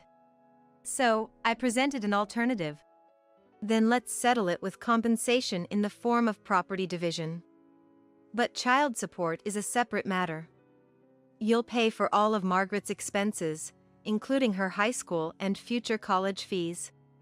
Faced with Thomas's refusal, I pressed on. If you default, I'll go to court for enforcement. Your employer will be notified, and the amount will be deducted from your salary. Faced with this reality, Thomas reluctantly signed the documents my lawyer had prepared. This marked the end of our long battle. Afterwards, Thomas and I officially divorced, and the financial matters were settled through compensatory property division. Thomas had nearly no savings due to funding his mistress. So in the end, I was only able to protect the savings I had diligently amassed. Naturally, Thomas ended up with nothing from the divorce, a significant blow to him. Concerned about his employer finding out, he has been diligently paying child support every month. Margaret, as if to spite him, studied hard and got accepted into a prestigious private university. I can only imagine the look on Thomas's face when he received the bill for her tuition. His mistress, shortly after paying me the compensation, was arrested and convicted on charges of marriage fraud. It turns out she had other partners besides Thomas, promising marriage to each of them. Thomas really lacked judgment. Thomas, having lost his family, money, and mistress, and as well as his relationships with relatives and friends, would not have ventured into an affair if he had known it would lead to such despair. He lacked such foresight. Now, he leads a lonely life of just working and going home, paying child support every month. Apparently, his colleagues and neighbors knew about his situation, and he faces their cold stares, living in misery. Never underestimate the power of rural gossip network. Thomas learned this the hard way. Meanwhile, I returned home to support my dad, leading a peaceful life. One day, as my daughter was nearing her college graduation, she brought home a young man who seemed very pleasant. He's my boyfriend. Dad, moved to tears at the prospect of Margaret's marriage, and I finally felt a sense of relief. Months later, as I helped Margaret with her veil on her wedding day, she said to me with tears in her eyes, "Mom, thank you for raising me. I promise I'll live a happy life." Attending my beloved daughter Margaret's wedding filled me with joy. Having parted ways with a terrible husband and seeing Margaret in her wedding dress was more than enough to fill my heart. I decided to cherish every minute and second for the rest of my life. Here, this is for you, Mom. Emma said so, but then in the next moment, she flipped the stew onto the floor. What? It was the first time my son, Michael's family had come over to our house. I was preparing dinner with Stella, my daughter-in-law, and Emma, my 3-year-old granddaughter. But then Emma, instead of placing the stew at Stella's seat, deliberately spilled it on the floor. It wasn't because she tripped or slipped. She clearly did it on purpose. Wasting food like that. Why would you do something like this? I couldn't help but scold Emma harshly. Because I thought it was easier for Mom to eat. Startled by being scolded, Emma said, crying and shaken. Easier to eat? I couldn't believe Emma's words and unconsciously repeated them. Mom always eats on the floor. What do you mean? Sobbing, Emma tried to explain. Hearing Emma's surreal words, I looked at Stella to question her. Seeing Stella with a pale face and her shoulders shrunken, I felt she was hiding something. Good morning.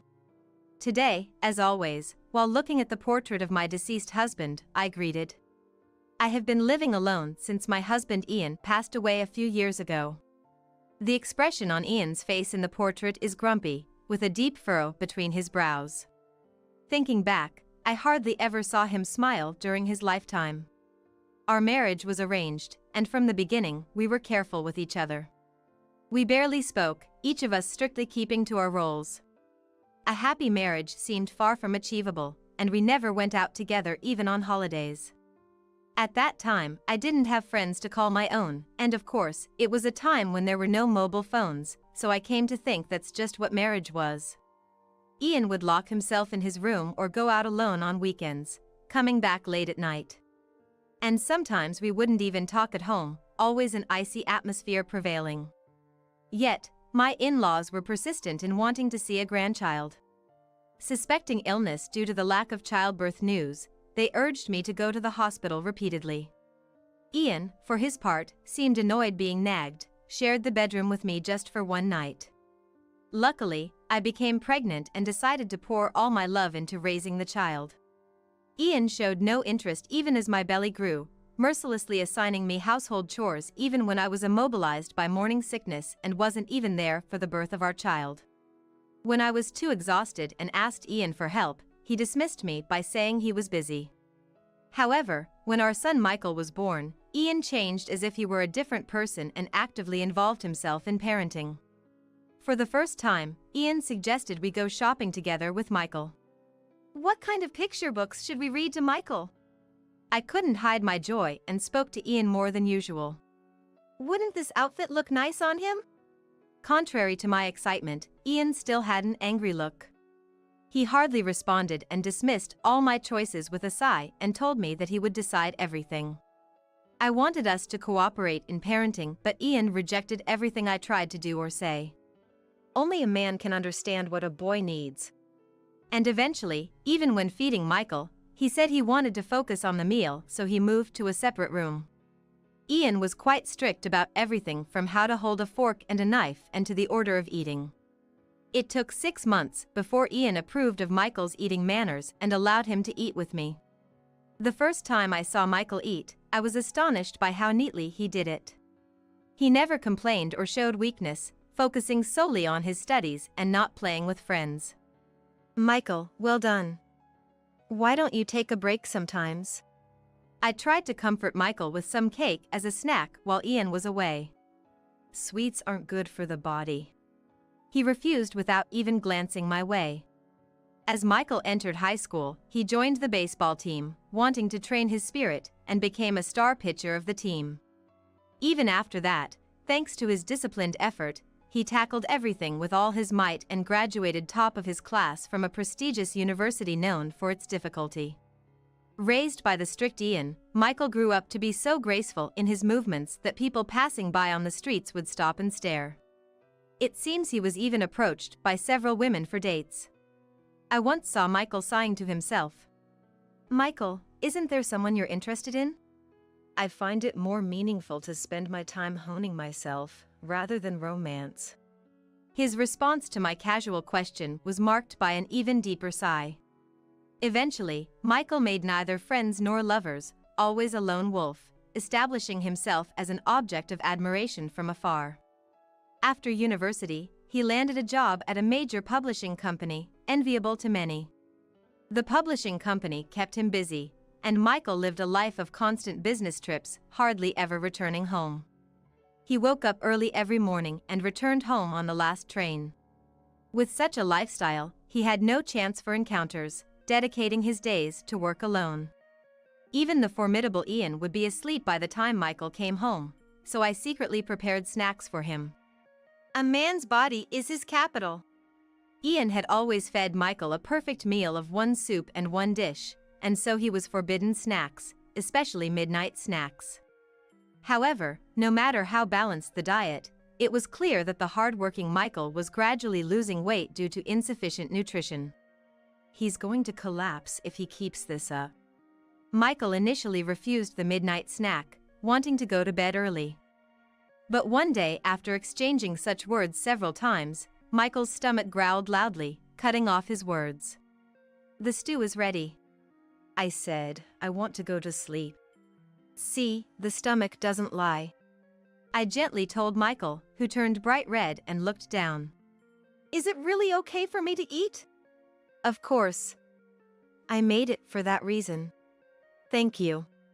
With a slightly trembling voice, Michael carefully brought the spoon to his mouth. Then, with his spoon in his mouth, Michael froze. "Michael, what's wrong?" "It's delicious." It seemed the taste was shockingly good for Michael. He devoured the steaming stew, even asking for seconds. After finishing 3 plates, Michael showed a smile I had never seen before. "Ah, this is the best feeling. I didn't know there was something this delicious. You've worked hard every day. I'll prepare a snack for you tomorrow night too." From that day on, Michael began to eat the midnight snacks I prepared with curiosity. Thanks to that, Michael's weight returned to normal, unbeknownst to Ian. The time for midnight snacks, the only time Michael and I spent together, became the time I also looked forward to as well. "Mom, what's for tonight's snack?"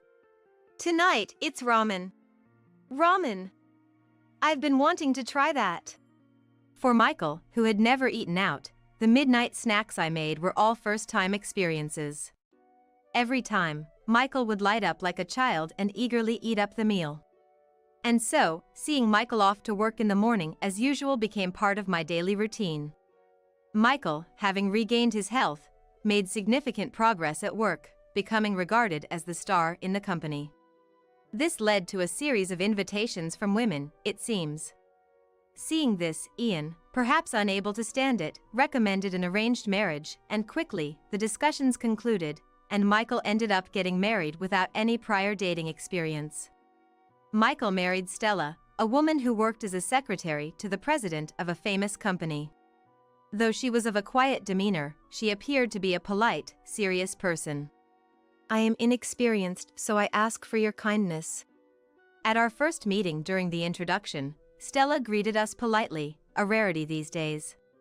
"I will do my best to be a good wife and support Michael." Stella smiled softly, narrowing her beautiful eyes, and I thought she looked as beautiful as a blossoming flower. "We're going to be family, so don't hesitate to rely on us for anything." Happy as if I had gained a daughter, I exchanged contact information with Stella and told her so. Stella, coming from a family that lived a bit far away, nodded happily to my words. "Thank you very much. It's very reassuring." Then, the newlyweds moved to the neighboring town. Anticipating they might have a lot of unfamiliar things to deal with in their new life, I decided to frequently send messages via mobile phone. However, when I asked if they needed any help, Stella, who was already domestic and skilled in household chores, seemed to have quickly won over Michael's heart. It appeared Michael often had to go on business trips due to work, but they seemed to get along well, going shopping together on holidays. Not only that, but Stella also took care of me by giving me candies when I had a sore throat or recommending a good plaster when I mentioned I had hurt my back, always considerate towards me. She would quickly reply to my messages, so I thought there was no need to worry. When I told Ian about Michael and Stella, he nodded as if to say, of course, making me completely at ease. "I'm happy to see them so happy." Michael and Stella were blessed with a daughter named Emma in their 4th year of marriage, bringing me great joy. And I think even Ian softened a bit. However, life doesn't always continue happily. Before Emma turned 2, my Ian suddenly collapsed. Ian, who had lived a life rarely seen smiling, seemed to have been unknowingly harboring stress. By the time he was advised to be hospitalized, it was too late, and cancer had spread throughout his body. And so, Ian passed away, leaving us behind. After the funeral, as I started living alone, messages from Stella, which used to come frequently, gradually became scarce. Even when I offered to help with childcare, I was gently refused, not wanting me to go through the trouble. It started after Ian's funeral. Stella suddenly began acting strangely, and when I inquired about Emma or their life, her responses were curt, and sometimes there was no reply at all. She wouldn't answer phone calls, and I worried every day. Feeling the distance between Stella, Emma, and myself, time passed, and before I knew it, Emma was 3. Thinking at least for Emma's 3rd birthday, I decided to send a message about having a meal at my house. Happy 3rd birthday to Emma. Have you gotten used to parenting? Yes, thank you. It's been a while since we've seen each other. How about a meal at my place? No, thank you. Stella's cold reply made me sigh. I haven't had much to look forward to since I became alone. I want to celebrate my first grandchild's 3rd birthday. After sending such a message, perhaps my feelings got through, as she curtly replied, "All right, we'll go." I had doubts about Stella's sudden consent, but the joy of meeting Emma soon dispelled them. And finally, the day of the family meal arrived. "Stella, it's been a while." I greeted Stella and her somewhat tense family with a smile. "Sierra, it's been a while. Thank you for inviting us today." Wondering if they were nervous after such a long time, I let them into my house. Come on, Emma, say hello to Grandma. Emma, who had been shyly hiding behind Stella, came forward quietly when encouraged and bowed politely. "Grandma, hello." Contrary to Stella's uneasy and somber demeanor, Emma greeted me with a bright smile. "Emma, hello. I made stew today, let's eat together." Yay! I love stew. It was the first time I had seen Emma since she was just a baby. I was worried she might be shy, but Emma's cheerful and innocent demeanor lifted some of my anxiety. However, Stella, hunched over and unusually vigilant, was not the Stella I knew. She used to be considerate and attentive to her surroundings. While I was concerned about Stella, I decided to wait and see, understanding she might have things she didn't want to talk about. Where's Michael? Stella, looking unsettled, scanned the inside of the house. Oh, Michael will be coming directly from his business trip, so he'll be late. I received a message. Stella, you didn't know? That's right. I'm sorry, I might have missed the message. Stella seemed relieved for a moment and hastily checked her mobile phone as if to hide her expression. "I'm sorry, I had a message too. I can't believe I missed it. I feel like a failure as a wife." Stella's blue face and the way she berated herself seemed excessive to me. The message had just come in, so there was no need to worry so much. However, I didn't press further in front of Emma. It's not your fault, it's okay. Sit down, and I'll reheat the stew. Sorry. Her voice was so low I had to ask again. Stella, did you say something? Nothing, it's nothing. Stella seemed even more withdrawn, making me feel she was hiding something from me. It was just a hunch, but these intuitions often prove correct. I'll help you carry it. Emma ran over with an innocent smile, cutting through the tense atmosphere. Oh, thank you. But stay back from the stove, it's dangerous. Emma's offer to help was impressively mature for a 3-year-old. Stella, meanwhile, sat down hesitantly and stared solemnly at her spoon. Here you go, be careful, it's hot. Okay. Emma energetically took her plate and slowly walked over to Stella. And then, "Here, this is for you, Mom," Emma said, and in the next moment, did something unbelievable. What? Emma deliberately spilled the stew on the floor instead of placing it at Stella's seat. It wasn't because she tripped or slipped. She clearly did it on purpose. Why would you do something like this? Wasting food. I couldn't help but scold Emma harshly. Because it's easier for Mom to eat. Surprised by the scolding, Emma said, crying and shaken. Easier to eat? I couldn't believe Emma's words and repeated them unconsciously. Mom always eats on the floor. Eating on the floor? What do you mean?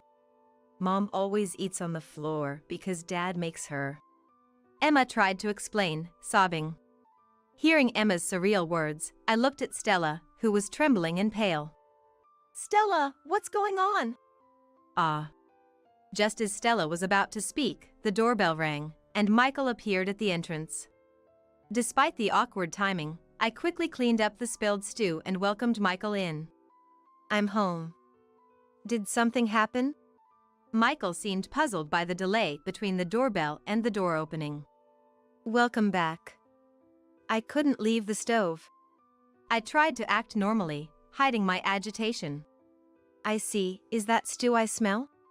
Yes, your favorite stew. I felt relieved I had made stew and breathed a sigh of relief. Unaware of anything, Michael cheerfully entered the living room, ignoring Stella's distress and sat down with a thud. Nothing beats Mom's stew. Michael spoke loudly while Stella bit her lip tightly. Feeling the tense atmosphere between them, I forced a smile, struggling to maintain a facade. I was skeptical about Michael making her eat on the floor, but I sensed their relationship wasn't good.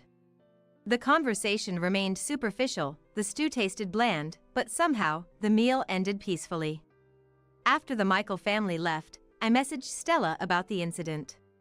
The only reply I got was "It's nothing." It can't be nothing. I murmured quietly to the mobile phone screen, reflecting on our interactions. Stella's messages have been cold lately.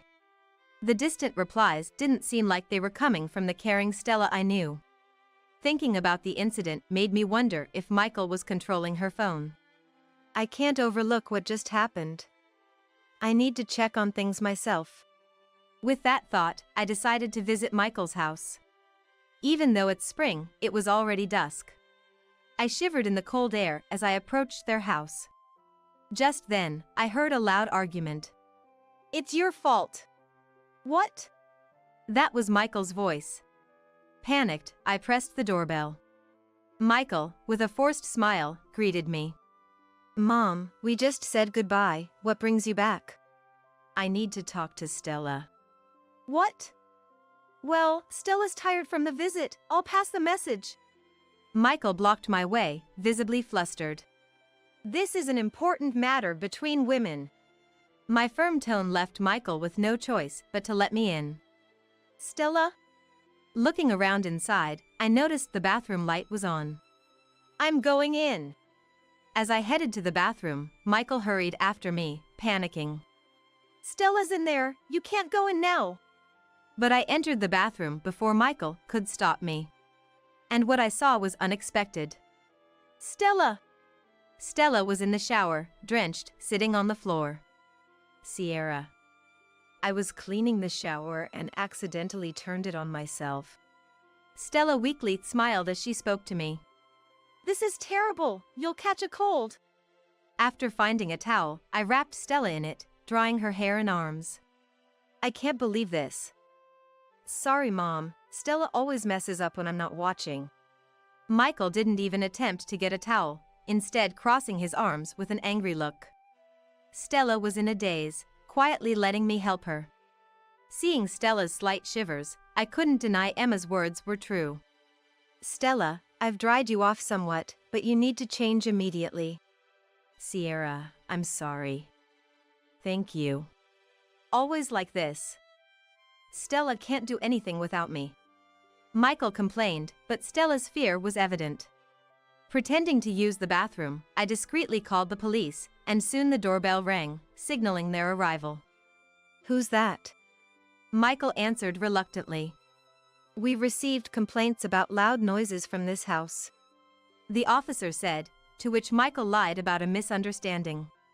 The officer insisted on speaking with us after checking the neighborhood. Today's a bad day. Scratching his head, Michael opened the door. 3 officers entered swiftly, one securing Stella and Emma while the others restrained Michael. What? Michael resisted desperately, but the officers were unfazed. What the hell? What did I do? He knew he couldn't fight off the police, but he still tried to make himself loose. To that the police said in a low voice, If you don't calm down, you're obstructing the execution of our duties. Michael turned pale and suddenly became quiet. Meanwhile, Stella, overwhelmed by the sudden events, saw the subdued Michael and burst into tears. Looking at me and the officers, she spoke quietly. I can't take it anymore. Stella revealed her pent-up frustrations. As soon as we got married, he submitted my resignation without my consent. I protested to the CEO, but no one believed me. Rumors had spread that Stella complained about her low salary and was unhappy with the CEO, none of which were true. Ultimately, her resignation was accepted despite her objections. Life became hell after I became a housewife. First, her mobile phone was taken away. In her unfamiliar married life, it seems Stella had many things she wanted to discuss with me or her parents, but Michael wouldn't listen. Especially about meals. Whatever I cooked was always criticized as bad. I wanted to ask Sierra for recipes, but was told to figure it out on my own. At first, it was just verbal criticisms, so Stella thought she could bear it. Things got worse when Emma was born. He did help with childcare, but... Michael appeared to be a kind and good father to Emma, but his verbal abuse towards Stella in her presence increased. After Ian passed, the harassment intensified. Verbal abuse became a routine. Stella was ordered to eat meals on the floor and endured days of being overworked by Michael. When they went shopping, she was only allowed to buy what Michael specified, limiting her outings to the bare essentials. Any slight dissatisfaction from Michael, like a lightly cleaned area or a wrinkled shirt, resulted in Stella being doused with cold shower. Using water as a means of harassment left no physical marks. I had no one to turn to. It was so hard. Tears fell again from Stella's eyes. She confirmed my suspicions of her suffering under Michael's harassment. You've been enduring all alone. It must have been so hard. I regretted not noticing the signs earlier. As I comforted Stella, I reflected on my actions. Michael faced interrogation after everything was revealed. During the interrogation, Michael sat arrogantly, denying any wrongdoing. An officer, unable to overlook Michael's behavior, pressed him hard. Why Stella acted fearfully around Michael, and the reason Emma naturally spilled the stew on the floor were questioned. Even without visible marks, harassment traces could be investigated with modern medical technology, the officer sternly stated. Finally cornered, Michael confessed. I've been under a lot of stress. Michael murmured as if speaking to himself. He resented the strict discipline enforced by his father since childhood. He was strictly told about the order of the meal he ate and the right size he was supposed to eat in one bite. You can't even do this. Harsh scoldings for minor mistakes were part of his upbringing. Forced to learn kanji and English at a young age, Michael was made to revise tirelessly for any mistakes. In elementary school, while peers enjoyed games, Michael was sent to unwanted lessons and cram schools. He revealed his dissatisfaction with all of it. In high school, he was forced into a strict baseball team, despite having no interest. The first time I played soccer during a break, I found it incredibly fun, but my father never allowed me to switch to the soccer team. I was shocked by Michael's words. I trusted Ian to take care of meals in another room, never questioning it, and rejoiced at Michael's academic and extracurricular diligence. All the times you were working so hard, it wasn't because you enjoyed those activities. I didn't know Michael loved soccer and I was unaware of his interactions with Ian. I was just preparing lunches every day without knowing anything about my family. I had no idea you felt that way, Michael. It's natural for you not to know. He said it was a man's promise and made me keep quiet. Michael, adeptly trained mentally, easily maintained composure without my knowledge. He didn't enjoy studying either. He was restricted from popular student activities like gaming and fashion interests. And even his love for sweets was limited. Ultimately, an arranged marriage decided by Ian added to his growing resentment. Having the marriage arranged without his consent, Michael seemed to have started feeling indifferent about everything. Even after getting married and moving away, the pressure of being married to someone chosen by Dad made him feel monitored, and the curse lifted only after Dad's death. I became obsessed with the idea that Stella should strive just like me. That was how Michael concluded. I thought I had raised Michael together with Ian. I had no inkling Michael was enduring such hardship behind my back. The guilt and powerlessness overwhelmed me. Despite Michael and Ian keeping silent, I bear responsibility for not noticing. Stella, this isn't something an apology can fix, but it was my fault for raising him poorly. I'm truly sorry. No. I'm the one who should apologize for not being able to heal Michael's heart. Stella's words, ever so kind, made tears spill from my eyes. Stella, you've done nothing wrong. I'm truly sorry for everything. Afterward, Michael was arrested for assault. Having shared his burdens, he seemed somewhat relieved. He will now have time to reflect and make amends.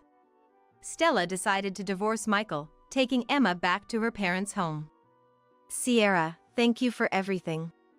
I haven't done anything worthy of your thanks. I decided to support Stella and Emma financially in Michael's stead. Initially hesitant, Stella accepted after I expressed a desire to maintain a good relationship. I'm sorry if I made you feel uncomfortable. I'll always consider you as my family. Thank you. Having a relationship with you and Emma is a great comfort to me. Stella, having settled into her new life, seemed to regain her bright smile. I regularly received photos of Stella and Emma. She also invites me several times a year to visit Emma. Sierra, would you like to come over sometime? Emma misses you. Seasons have cycled through peaceful days since the incident. Emma started going to elementary school and even visited my house alone. Exactly, Emma, you're doing great.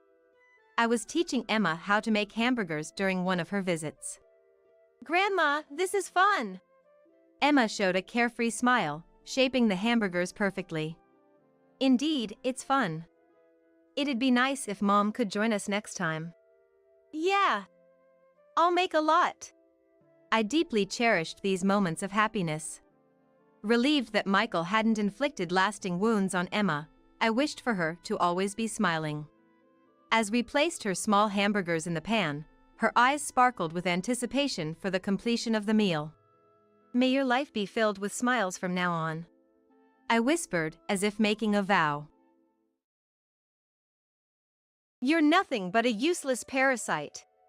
Get out of your parents' house now. As I was moving down the hallway in my wheelchair, I was suddenly confronted by my brother's wife, Angela. Thinking it was just her usual harassment, I pretended not to hear. But then, she stood in front of me, blocking my way. Next thing I knew, I felt like I was floating, followed by a jolt of pain. Ouch! Angela had suddenly pushed me and my wheelchair to the floor. I felt a sharp pain in my arm and ended up crawling on the floor. Then, with a pleased smile, she kicked my wheelchair out of my reach. Why are you doing this to me? You're in the way. I'm not giving back your wheelchair until you agree to leave your parents' house. Angela always looked down on me, treating me horribly without remorse. At that moment, I realized I could never understand her and decided to leave the house I had grown up in. Now this big house and all its wealth are mine. Angela's face lit up with a devilish grin, delighted by the situation. At that moment, I vowed revenge against the truly terrifying Angela, who seemed willing to do anything for her own desires. I am Margaret, 33 years old. 3 years ago, on a rainy day, I fell down the stairs at the station. The fall caused a spinal injury, leaving me paraplegic, dependent on my wheelchair. When I first realized I couldn't move my legs, I cried tears of frustration. But now, I've accepted my reality and have adapted to work from home, doing what I can. I've always lived in my parents' house, which was remodeled 2 years ago to be wheelchair accessible. Being self-conscious, I mostly stay indoors. In my family home, I also live with my brother Kevin and his wife Angela, who married a year ago. Angela, my brother's wife, is 3 years older than me. I was initially excited to have Angela like a real sister, but that was a big mistake. The day Angela moved in, after unpacking, she smiled at me sweetly and asked in a gentle voice, "Now that we're living together, I'd love to have a heart-to-heart in your room to get along better, Margaret." "I'd love that. I really want to be friends with you, Angela." With high hopes for a pleasant future, I entered my room with Angela pushing my wheelchair. But as soon as the door closed, her kind expression vanished. She frowned like a different person and said something shocking. "You know, you're an eyesore." "Excuse me. Are your ears as bad as your legs? Your presence in that wheelchair is an eyesore." I was stunned by Angela's drastic change and managed a weak, uncertain smile, saying, "You're joking, right?" To which she berated me even more. "I hate jokes. Everything I said is my honest opinion. But you just said you wanted to get along." "That was just an excuse to be alone with you." Hearing this unexpected statement, my mind went into a panic and my hand, covering my mouth, started trembling. Wait a minute. I can't comprehend this. Does she hate me?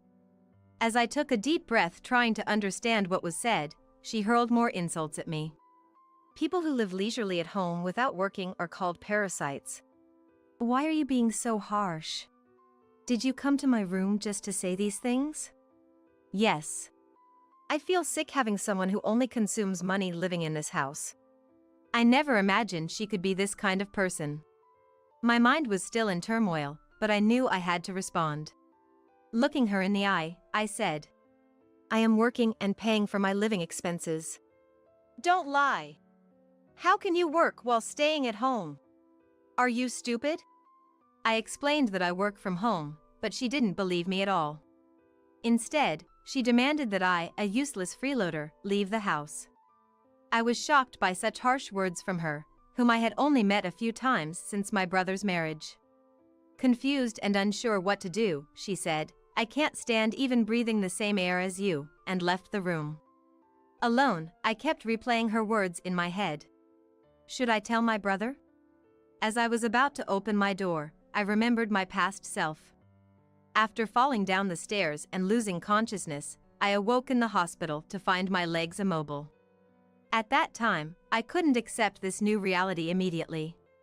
Though I claimed to live facing forward, in reality, I hardly left my home, conscious of other people's eyes. Maybe Angela is in a similar situation. Instead of upsetting everyone by telling my parents and brother, I decided to wait and see. Surely, if we live together, we'll understand each other eventually. With that thought, I calmed my shaking heart. I tried to act cheerful around Angela, initiating conversations to get along better. But her cruel behavior only worsened day by day. She played the kind sister when our parents and brother were around, but as soon as they left for work, her harassment began. "You don't work or pay, so you don't have the right to eat." One day, she threw away my lunch as soon as I sat down at the dining table. "I've told you before, I do work, and I contribute to the food expenses. I have the right to eat. If you lie too much, your nose will grow like Pinocchio's." No matter how much I explained, Angela wouldn't listen. She insulted me and intentionally blocked my room door with objects to trap me inside. Unable to endure anymore, I told my parents and brother when they returned from work. I started talking when Angira is around, making sure she couldn't deny it. "I'm having trouble because Angela threw away my food and trapped me in my room." "That's not true. She said she didn't like what I made and threw it away. I was cleaning and accidentally left the vacuum cleaner in front of Margaret's room. I'm sorry for not being useful. Margaret, I'm sorry for making you feel bad." Angela acted like an actress, tearfully apologizing to me, and my parents and brother were completely deceived. I couldn't win against this. I started thinking that it would be better not to engage with her. After that, I hardly talked and spent more time in my room. One day, a year later, as I was returning to my room after breakfast, she started yelling at me in the hallway. Still planning to stay in your parents' house? You're so persistent. I'm sick of this pest. You useless parasite, get out now. Being used to her harassment, I pretended not to hear. But then she stood in front of me, blocking my path. Please move aside. As I tried to push past, Angela laughed and forcefully kicked the side of my wheelchair. I was hit by a severe impact and toppled over before I could steady myself. A sharp pain shot through my arm. I tried to get up, but I couldn't right my wheelchair lying on its side. Crawling on the floor in pain and humiliation, I looked up to see she standing over me, looking smug. Desperately looking up, I saw her trying to suppress a laugh, her arms crossed, clearly enjoying the situation. How pathetic you look. What a spectacle. Please, help me. Well, if I must. There. She kicked my wheelchair even further away, putting it out of my reach. Don't you think this is too much? I have to do this to get rid of a parasite, don't I? Give me back my wheelchair now. Not until you say you're leaving this house. So, what will it be? Looking down on me and acting so cruelly with ease, I realized I could never understand her. I decided to leave the home I'd grown up in. Fine. I'll move to a high-rise condominium. A high-rise condominium? As if you could afford that. Your denial is just sad. I don't care if you don't believe me. I'm leaving. Please return my wheelchair. Just wait for the caretaker who's due soon. I'm finally getting rid of the nuisance. Now this big house and all its wealth will be mine. Get on your precious wheelchair and start packing. That's when I realized her true nature. She would go this far for her own desires. Such a terrifying person. She looked like nothing but a devil to me, leaving me on the floor without returning my wheelchair, and then leaving the house. The floor was cold. And I was getting colder. I need to do something. Lying in the hallway in the middle of winter, my body temperature dropped rapidly. I tried to crawl to my wheelchair, but my injured arm was too weak to move. What if I stay like this? Shivering from the cold, I heard the front door open, and the caretaker arrived. Help me, please! Hearing my cry, the caretaker rushed over in a panic. Rubbing my injured arm unconsciously, the caretaker noticed something was wrong and immediately took me to the hospital. Luckily, there were no fractures, just bruises, so I was prescribed some ointment. Back at home, filled with frustration, I started preparing to move. I won't let this go. I'll show everyone her true nature. And so, the day of my move arrived. Angela had finished breakfast and was getting ready to leave. Hurrying to the entrance, she said to me, "Make sure you clean up and leave before I come back. And never return to this house. Don't worry. I'll leave without leaving a trace. Then goodbye. Forever." She left in unusually high spirits, her voice lively. I wonder what face she'd make if she knew the tragedy about to befall her. Get ready, my plan is almost complete. Despite saying this, it was hard to leave my cherished home. I said my farewells, touching the pillars and walls for the last time. Goodbye, my dear home. Thank you for everything. As the moving truck drove away, I watched the house disappear from view with a sense of longing. And true to my word to Angela, I moved into the top floor of a high-rise condominium. Watching the outside view, evening came before I knew it. The setting sun peeked through the buildings, illuminating my face. So beautiful. I can see this every day from now. Despite everything, I was filled with hope for my new life when my mobile phone rang. Seeing Angela's name on the screen, I calmly answered the call. What's going on? The house is empty. I've moved out, as you can see. I'm busy, so I'm hanging up now. Wait. Who gave you permission to do this? There's no TV, no air conditioner. I bought everything in the house, so no permission was needed. What? Don't be ridiculous. Return everything. I won't give back what's mine. By the way, I paid for the house's renovation and utilities.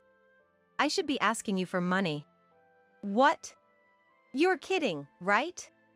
I'm serious, as you hate jokes. And yes, I moved to a high-rise condominium. The view from the top floor is amazing. I took the opportunity to tell her the truth she never listened to. Did you realize you were bullying someone who provided you food and shelter? That's impossible. I never took anything from you. How did a homebody like you make money? I'm a stock trader. That's a transparent lie. I worked for the securities company before my accident. Trading stocks is easy for me. I have $3 million in savings now. Wait. Are you saying you, not your parents, are the wealthy one? Yes. I let my parents and Kevin save their earnings for retirement. What?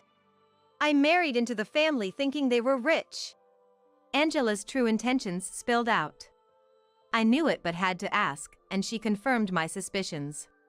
Didn't you love Kevin? Love doesn't fill the stomach. I thought you were rich after seeing the big house. I was so fooled. You misunderstood on your own. By the way, I invest in properties too. I own several apartments besides this condo. The wealthy and victorious one is me. You misjudged, sadly. What? I won't forgive you. Make a fuss if you want. You should worry about yourself. Why? I've put that house up for sale. We're still living there. That's terrible. My parents and Kevin moved with me, so you're left alone. Oh, and Kevin has blocked your calls and emails. What? I almost laughed at her loud and shocked reaction. She frantically tried to contact Kevin, but of course, got no response. I revealed more truths she didn't know. I owe it to you, Angela, for pushing me in the wheelchair and causing my injury. Thank you. What? The caretaker saw everything and told my family, so they helped me. Actually, we had secretly planned to move out without you. Moreover, my brother prepared something to definitely trap you. Remember last night when Kevin suggested you go out today to make moving easier? That was to clear the house before you knew it. She was silent for a moment, then suddenly changed her tone, trying to sound sweet. Margaret, I think I went a little too far. Let's be close from now on. Okay? Telling such lies will make your nose grow like Pinocchio's. I wish we could be real sisters, Margaret. I can't stand this nonsense. By the way, this whole conversation is on speaker, and my family is listening. No one will forgive you. Kevin is divorcing you, so please live well on your own. She, realizing she couldn't persuade me, made a last-ditch effort. Kevin, can you hear me? You're joking about the divorce, right? He doesn't seem interested in responding. He's laughing and enjoying your desperate situation. Shut up. Let's talk properly. I'll find your condo and come right now. Tell me where. Please. Everyone burst into laughter at her thinking she could still be forgiven. But knowing her, she might try to find our new home, so I sternly warned her. If you force your way into the condo, I'll sue you for trespassing. Don't say such scary things. I'm serious. And about the injury and mental distress you caused, I'll sue for compensation. I have the hospital reports, so you can't escape. Pay $20,000. I'll be broke. You don't need the money, you're rich. I'm asking for compensation to make you reflect. If you don't agree, talk to my lawyer. Goodbye forever. I don't care about poor Kevin, but I don't want to lose wealthy you.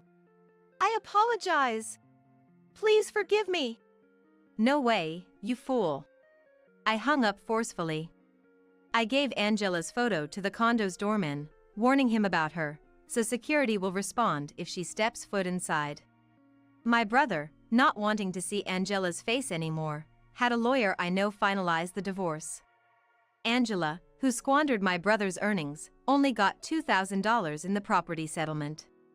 She was living in the house we put up for sale, but the real estate buyer found her and she was fined for trespassing. Angela, now a criminal, is shunned even by her family and is lost without a home. I demanded the promised $20,000 in compensation. We will make sure she pays. Our family is living spaciously in a new high-rise condo, enjoying every day. Although I liked my big detached house, the view from the expansive windows, unobstructed by my wheelchair, is refreshing. The city lights at night bring a new joy. Get back home and start cooking quickly. That was the first thing my husband blurted out over the phone while I was at work. When he got home, he was visibly upset that dinner wasn't ready. Even though I had explained to him that I'm in the middle of a big project at work and it's a crucial time, he still clings to the old-fashioned belief that housework is a woman's job. You're obviously using work as an excuse to skip out on chores. I'll give you a piece of my mind when you get back. Despite having ended the call, my phone's notification light kept flashing incessantly. It was as if it was reflecting my husband's unending anger, causing me to sigh repeatedly. I'm Natalie, 40 years old. Earlier this year, I was promoted to a managerial position. Until I got married to Matthew, who is 6 years my senior, 3 years ago, my life was all about work. After getting married, I thought about scaling back my work, but then came the unexpected promotion. Now, with more responsibilities, my workload has only increased. Nonetheless, I've been trying to balance housework as best as I can. But feeling the strain of juggling both, I've asked Matthew to help out. Please, can't you help out a bit with the chores? What? Why should I do it? I'm the head of this household. But we're a dual income couple without kids. I think it's only fair you do some housework. Despite having those discussions many times, he eventually went and complained to my mother-in-law. Truth be told, mother-in-law is quite a tricky character. Of course, the wife should do all the housework. You're failing as a wife, she would say. Every time I see her, she gives me a hard time. Plus, she, who loves designer brands, always mocks my work-appropriate jacket and pants style as drab and cheap. Before I knew it, I was constantly receiving snide remarks from my mother-in-law and fighting with my husband, who doesn't understand the concept of a dual-income couple. All this leaves me with little hope for the future and a growing sense of despair. Then, one day, as I finished work and opened the front door of my house, I saw in-laws' shoes. Are they both here? This is going to be troublesome. Just as I dreaded, my mother-in-law, standing tall, started lecturing me as expected. I've been waiting for you, Natalie. Leaving the house empty till this hour because of work. You really don't understand your role as a wife. Yeah, sorry, I replied, too tired to argue, enduring the hunger and her relentless sarcasm. While she was going on with her one-sided sermon, my father-in-law was lounging on the sofa, an annoying sight, but I couldn't bring myself to say anything. A wife who neglects her home is a worry for our old age. We should move in together immediately. That's a bit. Your opinion doesn't matter. We've already planned to move in with you and even arranged a mortgage for a suitable house. Standing beside her, my husband listened to our conversation, then confidently and excitedly approached me with his news. Seeing his proud face, she looked very pleased. I couldn't help but feel completely excluded. That's exactly why I don't want that. If you don't like living with my parents, then let's get a divorce. That's impossible. Because... He cut me off, refusing to listen and, as usual, imposing his own opinions. Then just do as I, the man of the house, say. Don't act so high and mighty just because you work at a major company. Women should be quiet and obedient. It crossed my mind that he might not even remember our previous discussions. They, apparently giving up on my input, were excitedly discussing the new house. We'll have separate entrances in the new house for us. You guys will want your own entrance, right? Feel free to boss Natalie around whenever you need. Thank you, you are so thoughtful. A wife is like a free housekeeper. I'll use her to my heart's content. Despite the headache-inducing conversation, with the house loan already taken, I had no choice but to let Matthew have his way. 2 weeks later, on my rare day off, my in-laws suddenly moved into our house. Without any prior notice, mother-in-law, with her piles of luggage, barged in as if she owned the place. Matthew was out, and when I tried to call him to figure out what was happening, he didn't answer. My mother-in-law, in her usual flashy, embroidered designer clothes, started ordering me around as if it was the most natural thing. My father-in-law sank deeply into the sofa, showing no intention of helping. Clear out those cheap bags and clothes from your room. We're using your closet and bed from today. A semi-double bed is too much for you. You can sleep in the hallway. What? Didn't you hear me? Get moving. Wait a minute. Weren't we supposed to move in together only after getting the new house? Our house sold quicker than expected. Starting today, I'm going to retrain you to be a proper wife. She twisted her mouth maliciously, seeming to enjoy the moment. She completely ignored everything I said. Just thinking about starting life with father-in-law, who wouldn't even move things in front of him, weighed heavily on my heart. Doing as I was told, I began taking my clothes and bags out of my room, to her satisfaction. You're always wearing the same clothes despite your good salary, and you don't even own a designer bag. Yeah, I don't really focus on that stuff. That's why you're so plain and boring. You must have a lot saved up since you don't spend.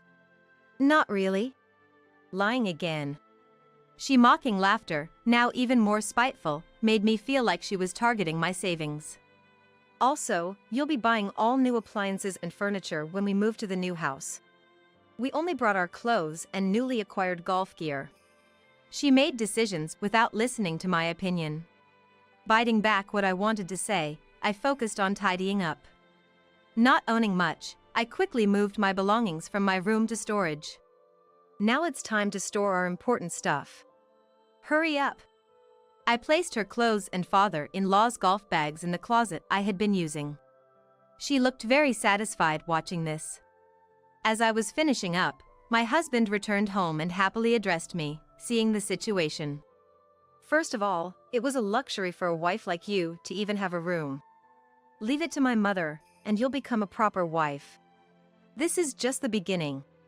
I'll drill into you what it means to be a wife. True to her word, the next day I was woken up at dawn to prepare breakfast for everyone, including sandwiches I had never before made for my husband. My mother-in-law just watched, offering no help. After completing everything and heading to work, she would call to order me to do shopping, and upon returning home, there was no rest, only dinner preparation. By the time I finished washing the dishes, my husband and mother-in-law were enjoying their shower time. Exhausted, as I headed to shower, she added, "Use the stored water in the bathtub to wash yourself. You don't get the luxury of a shower." Entering the shower room silently, I found the water dirty and unappealing. Remember, use the stored water.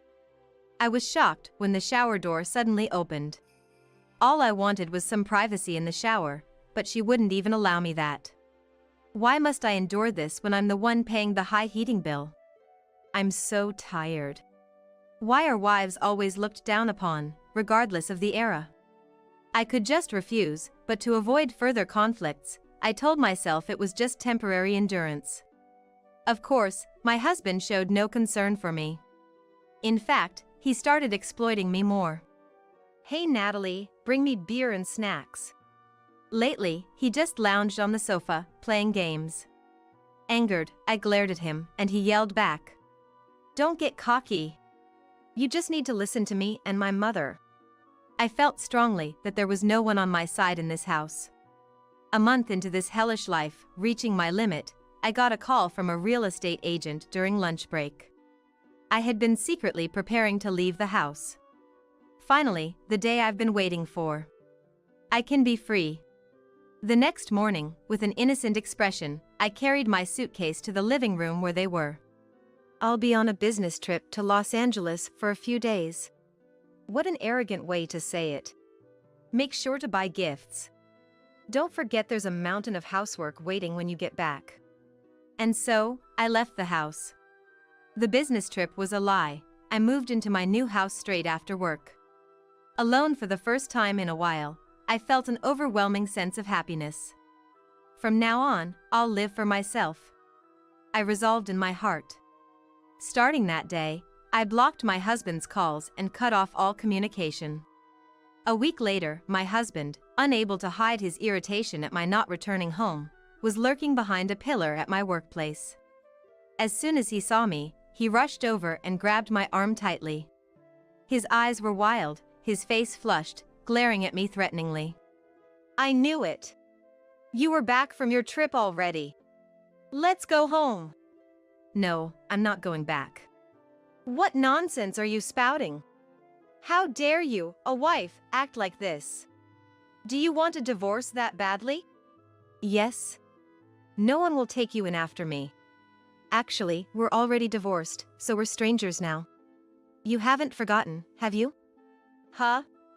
You slapped a divorce paper in my face 3 months ago after a huge fight. What? Did you file it? His voice trembled as he asked for confirmation. When I affirmed, he was visibly shocked and disoriented. In fact, before my in-laws arrived, he had suggested living together. I naturally refused, and in anger, he presented the divorce papers. I made good use of them. But just recently, when I said if you didn't like living together we should divorce, you said that's impossible. We're already divorced. It's ridiculous to live together when we're separated, isn't it? Then why were you living with us? I bought a new apartment but couldn't move in immediately.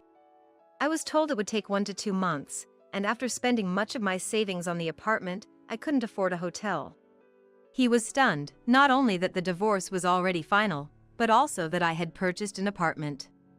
His previously flushed face turned pale. Now that you understand, are we done here? Not at all. That's joint property, right? I bought it with money I saved before marriage, so it's my personal property. Seriously? Oh, right. Your stuff is still there, come get it. You're just saying that to get your parents to persuade me. I've seen through all your plans. I've packed everything I need in my suitcase. I've even reserved luxury furniture from famous brands. For a moment, he looked envious. Had he cherished me, this wouldn't have been the outcome. Such a pity. I don't accept this. I'm canceling the divorce. As I said, you're the one who slapped the divorce papers on me. Even if you take it to court, it'll be a waste of effort. Look, I'm in trouble without you. I can't pay off the mortgage for the house we bought together. I was counting on splitting it with you since you earn more. Then he started to cry. I was astonished to hear he relied on my salary to buy the house. Doing the math, at 45 years old, Matthew took out a 35-year mortgage. He'd be 80 by the time it's paid off. It's none of my concern now. You'll have to pay it all yourself. No, no, no. Don't be cold, help me find a solution. We were married once, after all. Your parents have the money from selling their house. Use that. Well, actually, they didn't sell the house. It was auctioned off due to my parents defaulting on the loan. What did they spend the money on? Designer clothes, bags, and Dad's expensive golf gear. I was shocked. They really intended to live off me. The day they moved in, my suspicion that they were after my money wasn't unfounded. I'm glad I divorced. I felt reassured about my decision. Despite their precarious situation, they gambled, hoping for a big win. They ended up borrowing dangerously and lost everything. Now, just paying the interest is a struggle. I refuse to spend my life with such people. Never contact me again. Then my ex-husband blurted out something ridiculous. The house we bought is joint property since we bought it before the divorce. What? You have a duty to pay the mortgage. It's in your name. If it's recently bought, selling it won't even cover the deficit. If you think I'm lying, check it out. Then let's get back together. I have no intention of returning to a husband who looks down on me as a wife. What nonsense he was speaking. He didn't understand how awful his actions were. Then lend me money. Sleep talking is meant to happen while you are sleeping. By the way, our joint savings had $10,000, so I took $5,000 as my share. Goodbye forever. If you ambush me again, I'll call the police. Matthew collapsed as if knocked out. I walked past him and returned to my home. Feeding their extravagant parents and paying the mortgage must be hellish. I didn't expect to be ambushed again, but just to be safe, I changed to a new mobile phone and got a different number. The house my ex-husband bought, intended for co-living, was auctioned off within a year due to my in-laws' presence causing delays in mortgage and property tax payments. Relying on my income for the new house, it was obviously difficult for them to make payments once I left. Later, my in-laws created more debt for themselves and failed to repay it, leading to debt collectors' arrival. I heard they were forced into labor at a place arranged by the collectors, having to give up their cherished designer items and luxury golf clubs. Matthew, of course, with no money, ended up living in an old apartment with dubious stains on the floor and no shower. In such a state, it's unlikely he'll find a new wife. I'm enjoying my days, excited about life in my new apartment. The freedom to live without anyone's orders, just relaxing, is blissful. Living alone is the best.